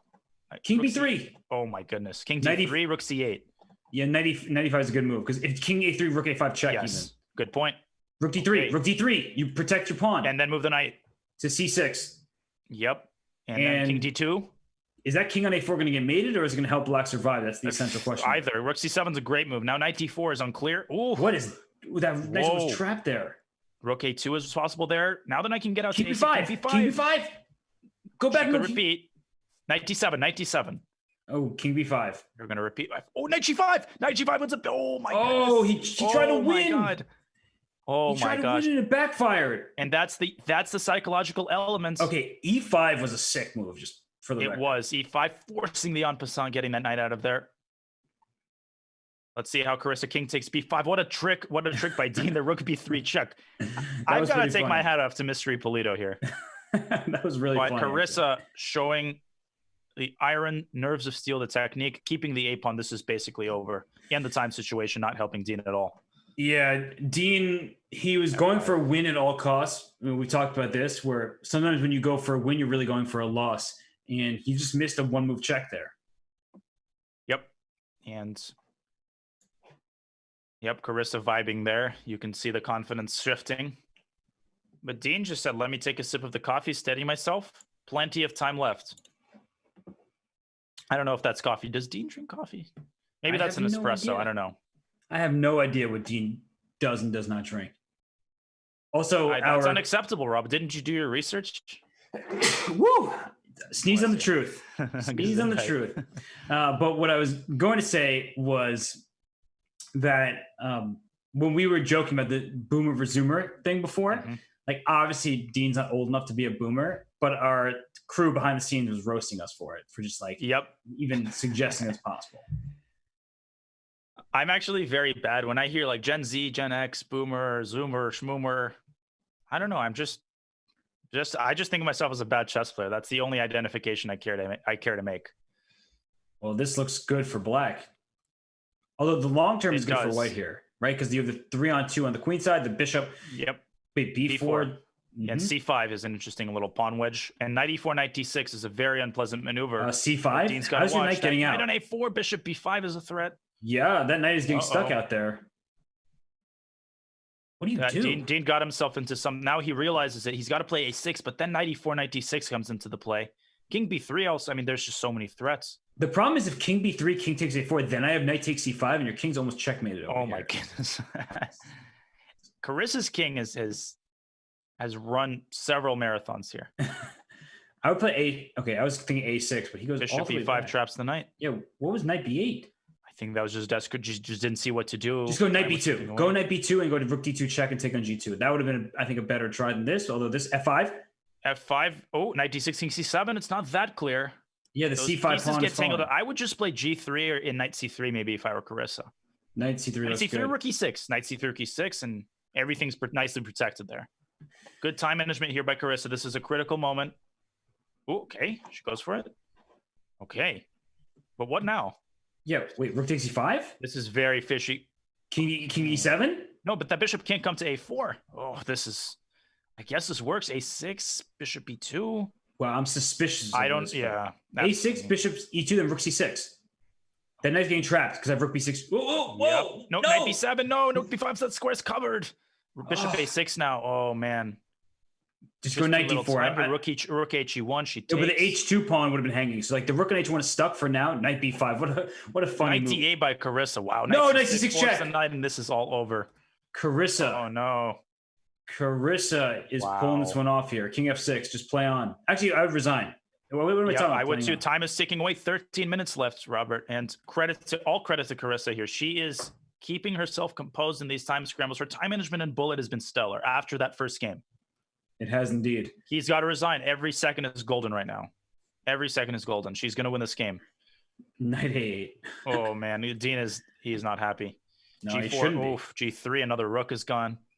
Yeah, just trade. You're simply doing a fancy rook trade, but this is so easy. Rook G7, H5, H6.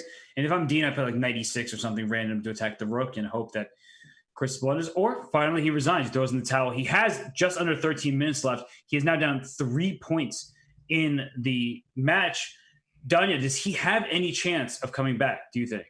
Yes, but he's going to win right now, and he would do very well to benefit from another gambit on B7, which is exactly what I cannot believe this. Wait, what is this? C5 this time by Kurtz. Okay, that is better than C6. C6 dropped a knight, but still, I'm still very suspicious. 13 minutes left. Mathematically, if he loses another game, this is basically close to being over. But so Bishop C8? One game at a time. Bishop C8. Did this not happen before? And Dean had some Bishop D2 move. But somehow that knight on C3 was not there. Yeah, the knight was not there, was it? Okay, Queen B4 is a no-brainer. He cannot afford to repeat the game right now. Rook B8? Rook B8 and knight C4. Wait, this looks familiar. It does, but this seems like an improved version for Carissa. Right, because you're going to take on c4 with a tempo, Not hitting the sure. queen on a3. And Dean's moving very slowly at this point. He's just trying to wade through the tactics. And knight takes b2 for starters. Mm-hmm. And with, I was thinking he was trying to Dwayne through the tactics, but how you said it is pretty good too. Oh, wait. a7 falls. c7's coming. As Oh a my threat. goodness. Now rook b4, but that just doesn't look right. I think Carissa blundered that. Fork c7. c7 is brutal. It's brutal. Yeah, queen c8. You play queen takes b8. Oh my. That is unbelievable. Yeah, Dean's not on his A game right now because c7 was just there. It's not that he's tilted overtly. He's tilted maybe a little bit in his mind. He's knight d5. Yep. Knight, and you're throwing c7 maybe and knight e7. d5 now. Still pretty good. It does look good. c7, you win. You win a piece. And if queen moves c8 equals queen, she had to take on c7, and now all of a sudden you're up a piece. Yeah, but we've look at seen the Carissa flimsy survive piece position. placement there. Yep, and rook b7 is a huge threat. That rook on a1. Okay, that's a good move by Dean. Rook b7, queen a5, though. This is hanging by the hair on his chinny chin chin, or the hair on your chinny chin chin, Robert. And Dean and I both do not have facial hair right now, so not much. Yeah, but you're not much, which is why the expression works. Ooh, that's annoying. Queen c7 maybe, but then queen a4. This is Some of 6 this- seconds. 5, 3, 4. Okay, knight e5. Wow, what a tactic if that That's works. a great move, but d5. The problem is Bishop d3 now. The bishop comes and protects the knight. Aha. Very nice. No, this is in individual moments. Dean has found incredible ideas in extreme time pressure. The problem is he still can't move his queen because of rook a6. I'm worried about his time. He's got No, one he second. had queen c5 there, queen c8 check, but he missed it. He's in time trouble. Queen e8, rook c8. Just go for the mate on the back rank. Yep, you got a queen a7 probably. Rook c7. Okay. I would have traded queens. Oh no, Trade that queens. square's covered. What am I saying? I would just trade I'm queens. going I mean, this crazy too. position for Carissa is hard to lose at the moment. And this is a time sink as well, right? She can take up a lot of, or has to take up a lot of time trying to win this. That's good for Carissa, even if she ends up losing in the end, which she probably won't. I don't like what she's done so far. Okay, now she's just losing her. Rook c7. Oh, but then bishop h4. So g4 was a bad move. Mm-hmm. Okay, those squares though. King Rook c7. F5, that's a Rook c7. One on the spot. They have 7 firmly ensconced king. Now e4. White's king is the one in danger. d4 coming. The king went to h3. Now d4 is a huge threat. Oh god! Now the pawn's getting to d3. Yep. That's a passer if I've ever Rook seen one. a2. Mm-hmm. You can't touch the f pawn. Yep, exactly. King g5. This is starting to fall apart once again. And now a draw at best, although that's unlikely too. Yeah, this is not good for Dean. Now Carissa going hunting for the king. I mean, essentially she can bide her time. You know, g5, g4. Rook a1's a great move. Actually, maybe not. Maybe king f1. And then rook h2. That was a then rook little h7. premature. Okay. I mean, she can just still push all her pawns, right? Push all the pawns. f5, g5, f4. Yeah, yeah. Even if this is drawn, it's so hard with the time on his clock to defend this.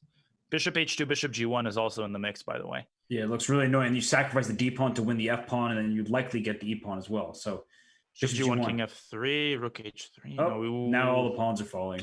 King f3 as well. You can't take on g5 because of the fork. Oh, yeah. oh, Goodbye. oh. So Carissa somehow with this opening, which looks really sketchy to me, she's making it work because it's tactical. It's her style, and Dean is ever so solid, and he's getting in this position game after game, which really doesn't seem like it's the Ippolito way.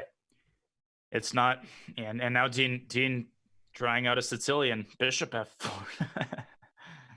Have you Just seen this knight movie b5 before? tricks. Yeah, and the thing is, you know, as they say in basketball, when you're confident, it's like the size of the basket grows in your mind. You feel like you can get away with anything. That's the mentality that gets you in this. So this just looks, once again, pretty bad for Dean. So f6 here, I guess, is the move to kick that bishop out. And maybe it's not as bad as it initially appeared. I think black's okay. Just take back on d5. Yeah, I guess the pawn structure has been fixed. And queen h5 check. I would have tried to provoke g6. G6. Yeah, you can take and do that now. And top priority for Carissa was 7 minutes left in the match. Bleed the clock. She's up 4 points. Even mathematically, very difficult for Dean to come back. But if she bleeds, 2-3 minutes off the clock in this game, it's all but over. And going after the e6 pawn. but just play rook e8. The thing is, Dean, he absolutely must win the game, but he also has to win it extremely quickly. It's going to be the miracle on ice, or should I say the miracle on the chessboard if this happens, because the bullet games really suck a lot of time out of the clock. If both players spend minute and a half, that's 3 minutes off the clock. That's not 3 minutes Dean can attempt to lose. I think this is essentially even mathematically over now. Yeah. And no, go ahead. Sorry. No, I was just going to say we've talked about that in some of the more matches that seem lopsided, Robert, but some of these matches, the score alone doesn't tell the story, because Dean had some fantastic games. It's been a close match throughout. Sometimes because of the desperation necessary in a must-win situation, one of the players pulls away, and that deceptively makes the match seem like it was lopsided when in fact it absolutely wasn't. Although, to be fair to Carissa, she did lose on time twice in positions that she had no business, losing the games. True, right? Absolutely. So, well, that won't happen any longer, because the Best Buy trip is happening. it just is. Okay, c4. If you take on c4, queen takes d8. You get 2 rooks for the queen. That's good for white. And Dean he plays e5, striking the center. That's where his advantage is. White has 3-on-1 on the queen side. Black has the big center. Give up the a pawn. Play e4. Just push him, baby. I have a funny mouse story, but this is too riveting. Well, can we hear your story? Okay, you've earned the story, Robert. I think I have 0 out of 3 on my stories, but may I attempt to redeem myself, as Carissa actually handling these pawns pretty well, and again, she succeeded in bleeding the clock. So essentially, when I would buy a mouse in Best Buy, there's this insurance policy you can get where for like 10 or 15 bucks extra, if your mouse quote unquote malfunctions for any reason, you can get a replacement within a certain number of years. So I've used that policy many, many times, and as you can imagine, those reliable Logitech mice, they didn't exactly malfunction or break. There was, let's say, some outside influence that caused them to malfunction. Oh, Queen of 2, mate. Queen of 2! How do you... Queen of 2! I was listening to your story, and then I saw Queen of 2. No, I know. No, me too. Oh my gosh, Dean, that was your one chance. Oh, my goodness. Oh, keep going with your story now. No, I'm sorry. I'm floored at that. I mean, that would have been the honor goal, so to speak. He wouldn't have changed the match. So anyway, I would get that insurance, and I would go to so many Best Buys and complain that my mouse wasn't working. Eventually, they recognized me at one branch. So I basically toured all the Best Buy branches in the Bay Area. And my excuse was always that the scroll wheel wasn't working. That was my go-to excuse. But I'd somehow patch together the mouse so that it didn't look quite broken as it was. Dean's got to be careful. Okay, Carissa graciously gives him a draw here. I'm going back to that game. Analysis board. I got you. They recognize you at Best Buy. Great story. Yes. Could have summed that up. Although that is actually a good story. I just, was so mesmerized by this moment here. Missing queen takes f2 check and queen g2 checkmate. Yeah, and after such a resilient defense, breaking through the pawns. Yep. And now we see Carissa still up 4 games with under 4 minutes remaining. The match is effectively over because Carissa can just bleed the rest of the clock here. Dean's position in this game is all sorts of weird with a knight on e1 and a knight on c2. He's just going for it. I mean, I think he knows the match is over, and even if he didn't know, he feels like the match is over. I'm curious to hear their thoughts, because heading into this bullet portion, Carissa was up just 1 game, and she won the final 3-minute game to take her first lead. So that was a huge momentum shift in her favor.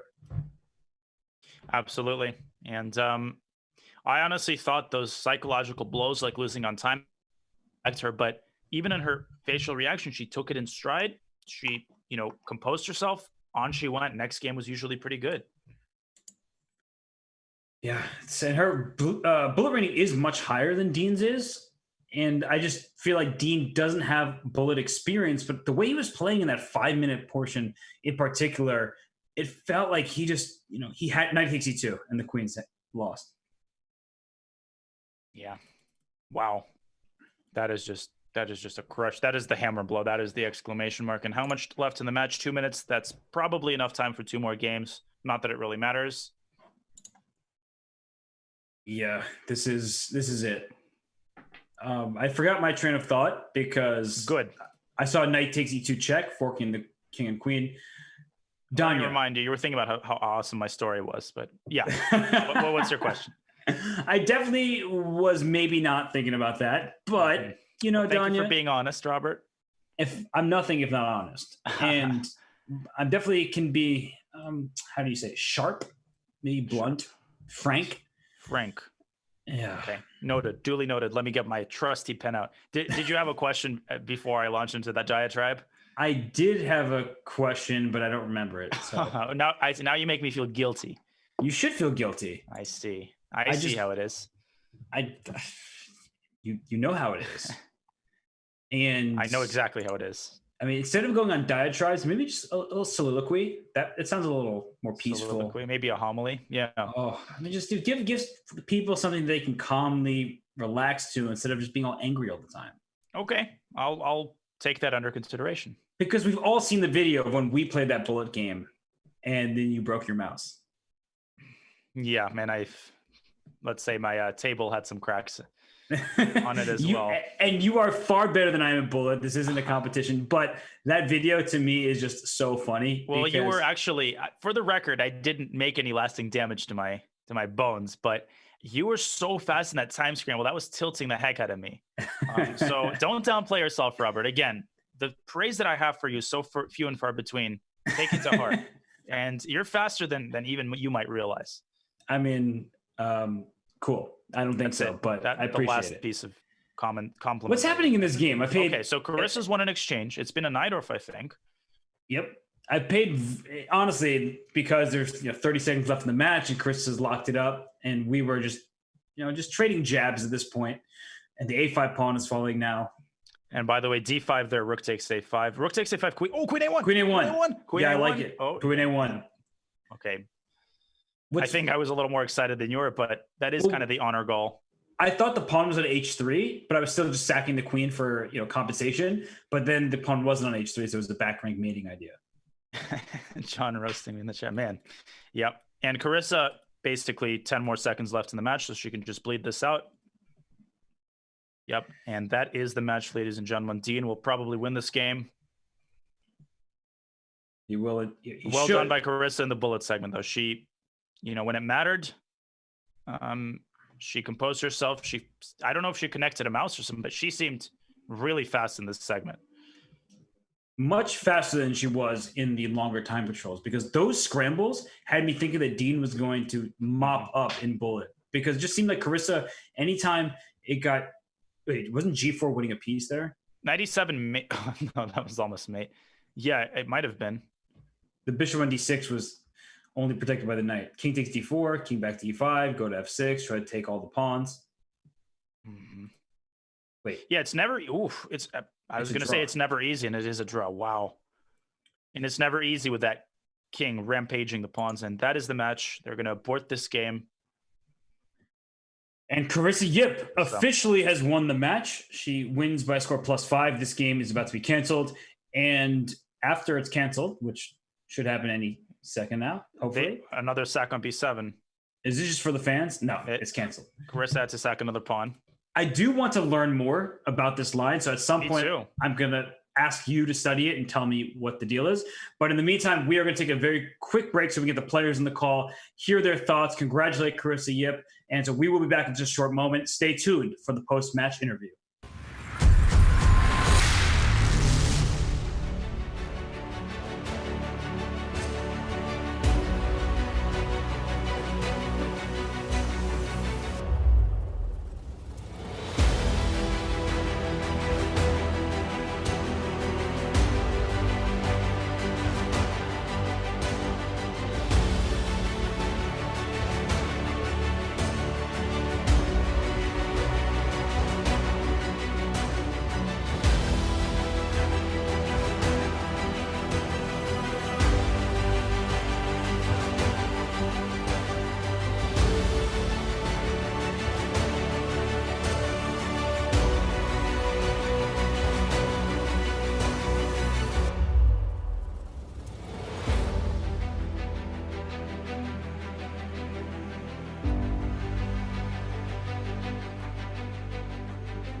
we welcome the players after what was a pretty grueling match. Dean and Carissa, thank you so much for joining us. Dean, we'll start with you. Early on, it looked like it was your match for the taking. You were up a couple games in the 5-minute portion. Where do you think the match got away from you? Well, first of all, thanks a lot for inviting me. Thank you to Chess.com too. Hopefully it was exciting. Yeah, no, I think I'm a little too slow. I got lucky a lot of the games early on. I definitely shouldn't have been up like 4-2, but then yeah, somehow when it got faster, I think my form was getting worse and Chris's form was getting better, and I was just missing like especially the one minute portion. I think there was just too many 1-move blunders. So I think I think that the problem is when you get to a certain age, 1 minute gets really hard. Well, yeah, that was just a great match to watch. Carissa, congratulations, of course. 2 questions for you. First, and I feel like I might know the answer to this, are you making a trip to Best Buy tomorrow and getting a mouse? And second question to you is, after some of those losses that were painful in winning positions, how did you compose yourself? Because you almost invariably came back and played a very good game the next game. What can you share about how you were approaching recovering from those? Well, first off, no, I'm not going to be buying a mouse because, okay, here's the thing. Like, I've tried using the mouse and I'm just like really slow with it. Like, even though it's like connected by a wire and all that, but I'm just like, my hands just really can't get in the right position. You know what I'm saying? SMH. Yeah, I know. So like, touchscreen is my go-to, and yeah, like some of those games, I don't know, I was just like better, and then like time got the best of me, and I would just be like losing some games that I would feel like I really shouldn't have. I wonder why that might be. I'm kidding. Okay. Anyway, but I just had to like sort of calm myself down. Like there was like this one really bad game where I basically just hung like my queen. And like before the next game started, even though it's like starts automatically, but I had to sort of just like take 30 seconds to like pull myself together. I was all like, namaste, you know what I'm saying? Gotta be calm. So yeah. Well, it's definitely worked out for you. And Dean, on your end, we were very impressed. And Danya and I, of course, have played you and know your style. You had this very solid style that was working out for you earlier on. Do you feel like Carissa sort of dragged you more towards her stylistic type of games, or what changed? Yeah, I don't know. There were some things.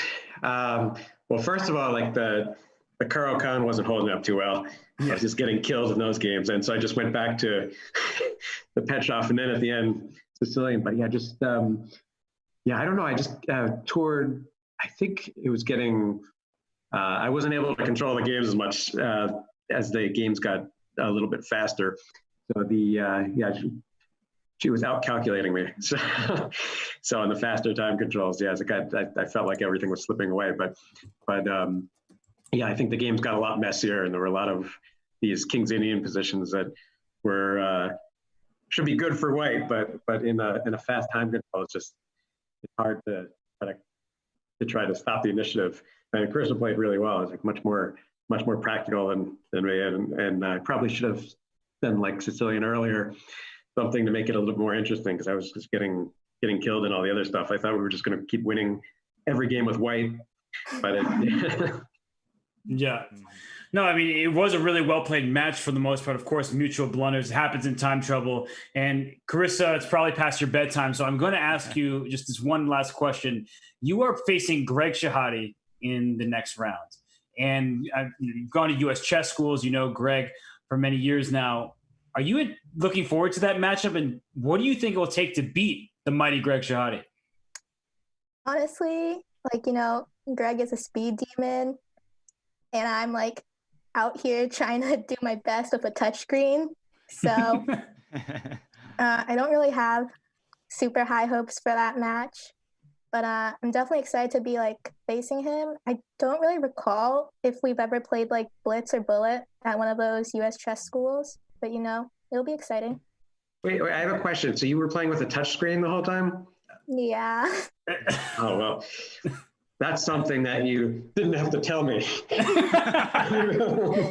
Well, on that note, we're going to let both of you leave because we want deserve your rest. We want you to leave on a high note. You deserved your rest. But on a serious note, Dean, thank you so much for joining us. I'm sorry the match didn't go your way, but you put up an excellent fight, showed some tenacity that the fans really appreciated. Carissa, congratulations. You will move on, and we still have more Carissa Yip to watch in the next round. So thank you both. Thank you, guys. Thank you very much, guys. Congratulations, Carissa. Good luck next round. All right. Well, as you heard it from the players themselves, somehow this match got away from Dean after a great start. And for Carissa, she found her speed, she found her footing, and she was able to defeat a very tough opponent. She moves on to face Greg Shahade. And that is going to be a very difficult matchup, if you ask me, Danya, because Greg has the speed, and he also has that just fighting. Like they have a similar style, but Greg seems to play faster in these online formats. Absolutely. And can't put it better than Carissa. He is a speed demon, but I really like her approach. She's so composed. The namaste. I might use that myself if she'll give me permission as an anti-tilt mechanism. So I think she's going to make some adjustments in terms of her time management, her openings. Carissa is absolutely a force to be reckoned with in the rest of this tournament. That's going to be a fascinating match, and so will the others. In many ways, Dean Ippolito was like Anna Zatonski was against Greg Shahade. Got out to an early lead, but in time scrambles, Carissa and Greg were able to defeat Dean and Anna. So it's very interesting to see how these first round matchups were actually very similar. And Carissa and Greg, both adventurous type players with offbeat lines, just trying to get active play. I don't know who I have as a favorite in that 4 versus 5 matchup. And as we look across the bracket as a whole, I mean, it's going to be a fascinating quarterfinal round of action. Yeah, absolutely. We've got all the heavy hitters: Alina against Eric, Bartholomew against Trent. You will not want to miss any of these matches. I know John has been really on fire in the chat, but that's just a very, very interesting match, and I don't even know who the favorite is. So here we are. The first round of action is over. What are your thoughts, Robert, on what transpired the last couple of days? It was so fun. And I actually, in many ways, enjoyed this. Some of the best chess to commentate on I've ever had. And Danya, it's been a pleasure working with you and Vidya Gujrathi. But when I reflect on this opening round, we saw some lopsided matchups where there were players jumping out to huge scores and the matches got out of hand. I think as we go forward to the quarterfinal, we won't see that. I would say what surprised me in a sense was seeing Teddy Coleman win that battle at the end against Danny Wrench, because Danny was just crushing him in the bullet. And then when it came to the mini match, Teddy moved on. He will have to work on his bullet against Levy Rosman. I think Lawrence Trent proved himself to be quite a contender. He really impressed me in that match. And John Bartholomew will have his hands full with the how do you say this? The fast talking, always talking Brit, but Lawrence really put his money where his mouth was and played a good match. We have Eric Rosen, who is the trickiest player in the field. He takes on Alina Kashtonsky. I think Alina is going a bit under the radar. Her match against Krzysztof Zielecki was amazing. That went down to the very last game. And Alina has this really intense style of just playing strong positional chess, not really allowing you to get a sacrifice on her, except for that one game, actually, that Krzysztof went this knight h3 check, as I remember now. Sacked queen on h4. So many interesting moments in that match. In every match, Robert, I just cannot wait for the second round of action. And it was a pleasure commentating with you as well. I had so much fun watching each and every game.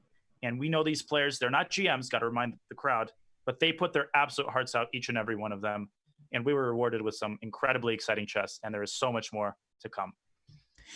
Well, you're absolutely correct on that. And we want to thank all the viewers, whether you're watching on Chess TV, Twitch, YouTube, Facebook, Mixer, you name it. We appreciate you. This will continue in the coming weeks. So stay tuned for the schedule to be released. Go to chess.com/news. There will be reports. And just enjoy life, enjoy chess, stay healthy and safe. And Danya, I'll give you the final word because I'm done for the night. Well, me too. I think the matches are coming up, but we need to replenish on sleep and maybe some coffee. And this has just been so much action. All the players deserve a rest as well. So thank you guys so very much for making this entertaining. It was an awesome series of matches, and the real intrigue is yet to come. So good night, everybody. Stay safe. Robert, real pleasure commentating with you. And you, of all people, certainly deserve your sleep as well. Thanks, Danya. All right, guys. Bye.